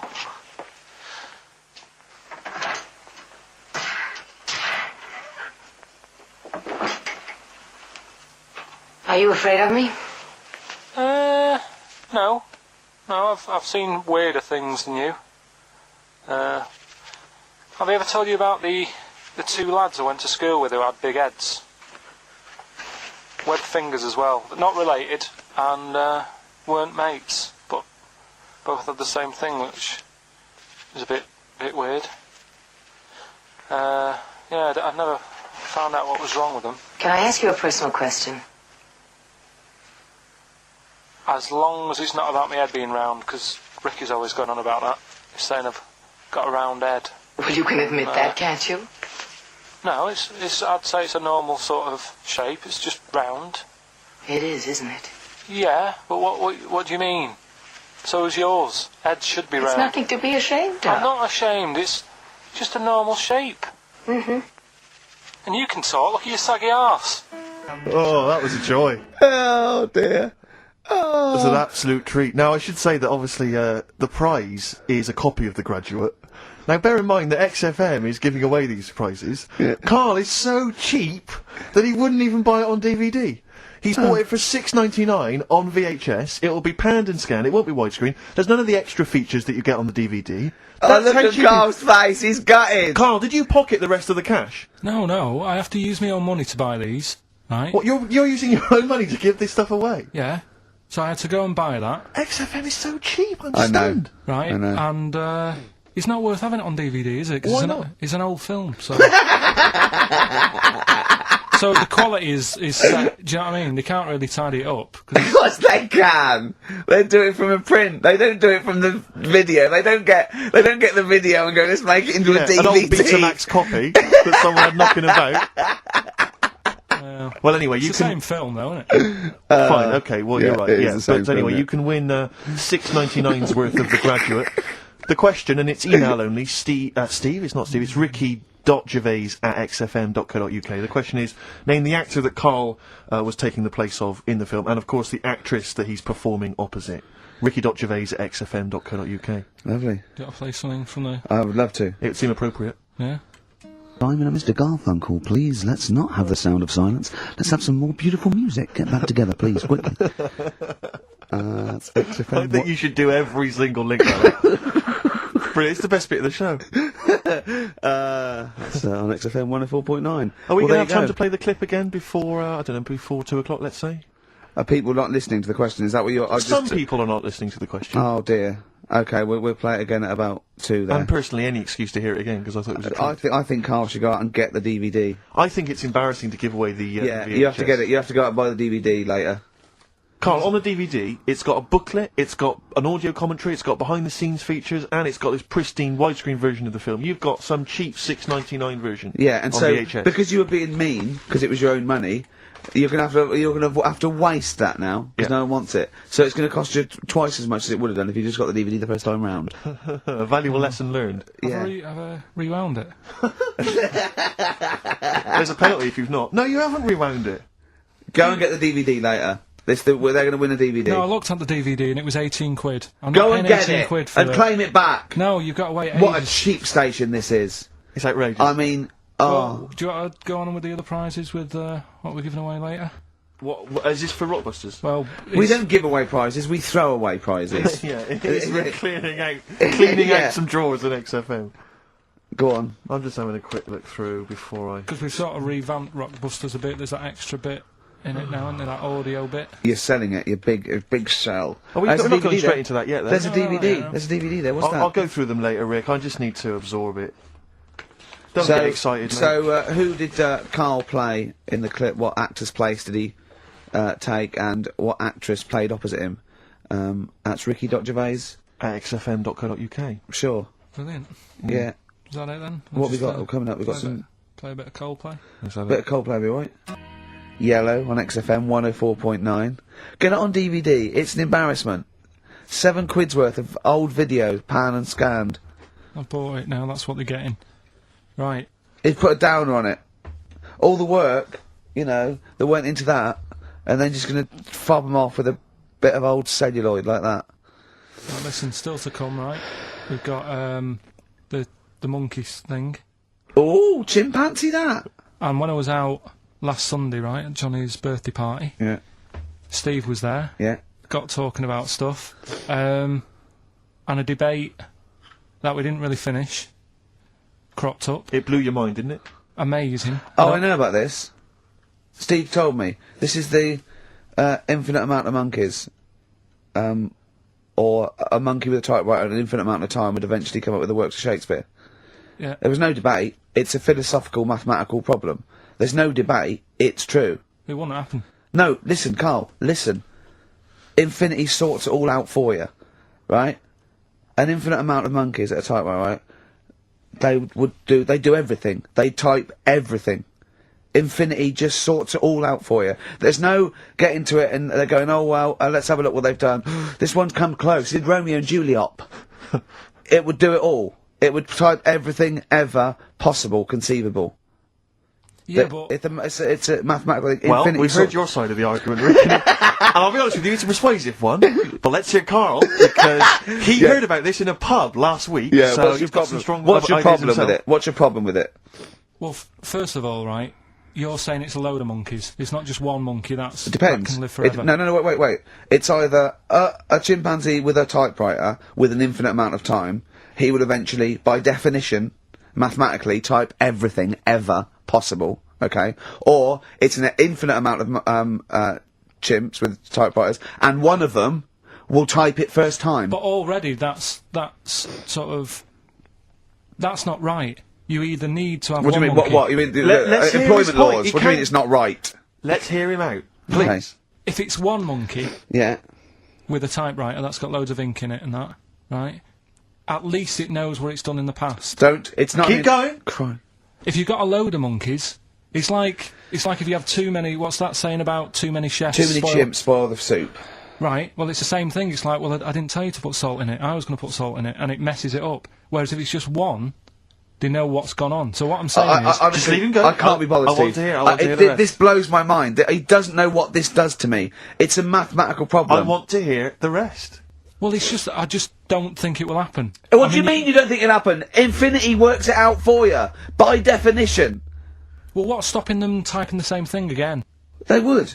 In fact, the problem should be if you had an infinite amount of time that it would type that works for Shakespeare an infinite amount of times and everything else an infinite amount of times. But you know, that's not as. But not Shakespeare. Oh! Shut up, you know- idiot! Rick, do you know what he said to me? I said to him, I explained it to him. I said, God. you've got an infinite number of monkeys, infinite number of typewriters. They will type the complete works of Shakespeare. He said, Have they read Shakespeare? You're an idiot! Play a I said record, no. 'cause I'm not having this They're not conversation. doing it from I'm not memory. having it, because it really, really winds me up. But you're saying they'll do it with no spelling errors. Well, they do it an infinite amount of times.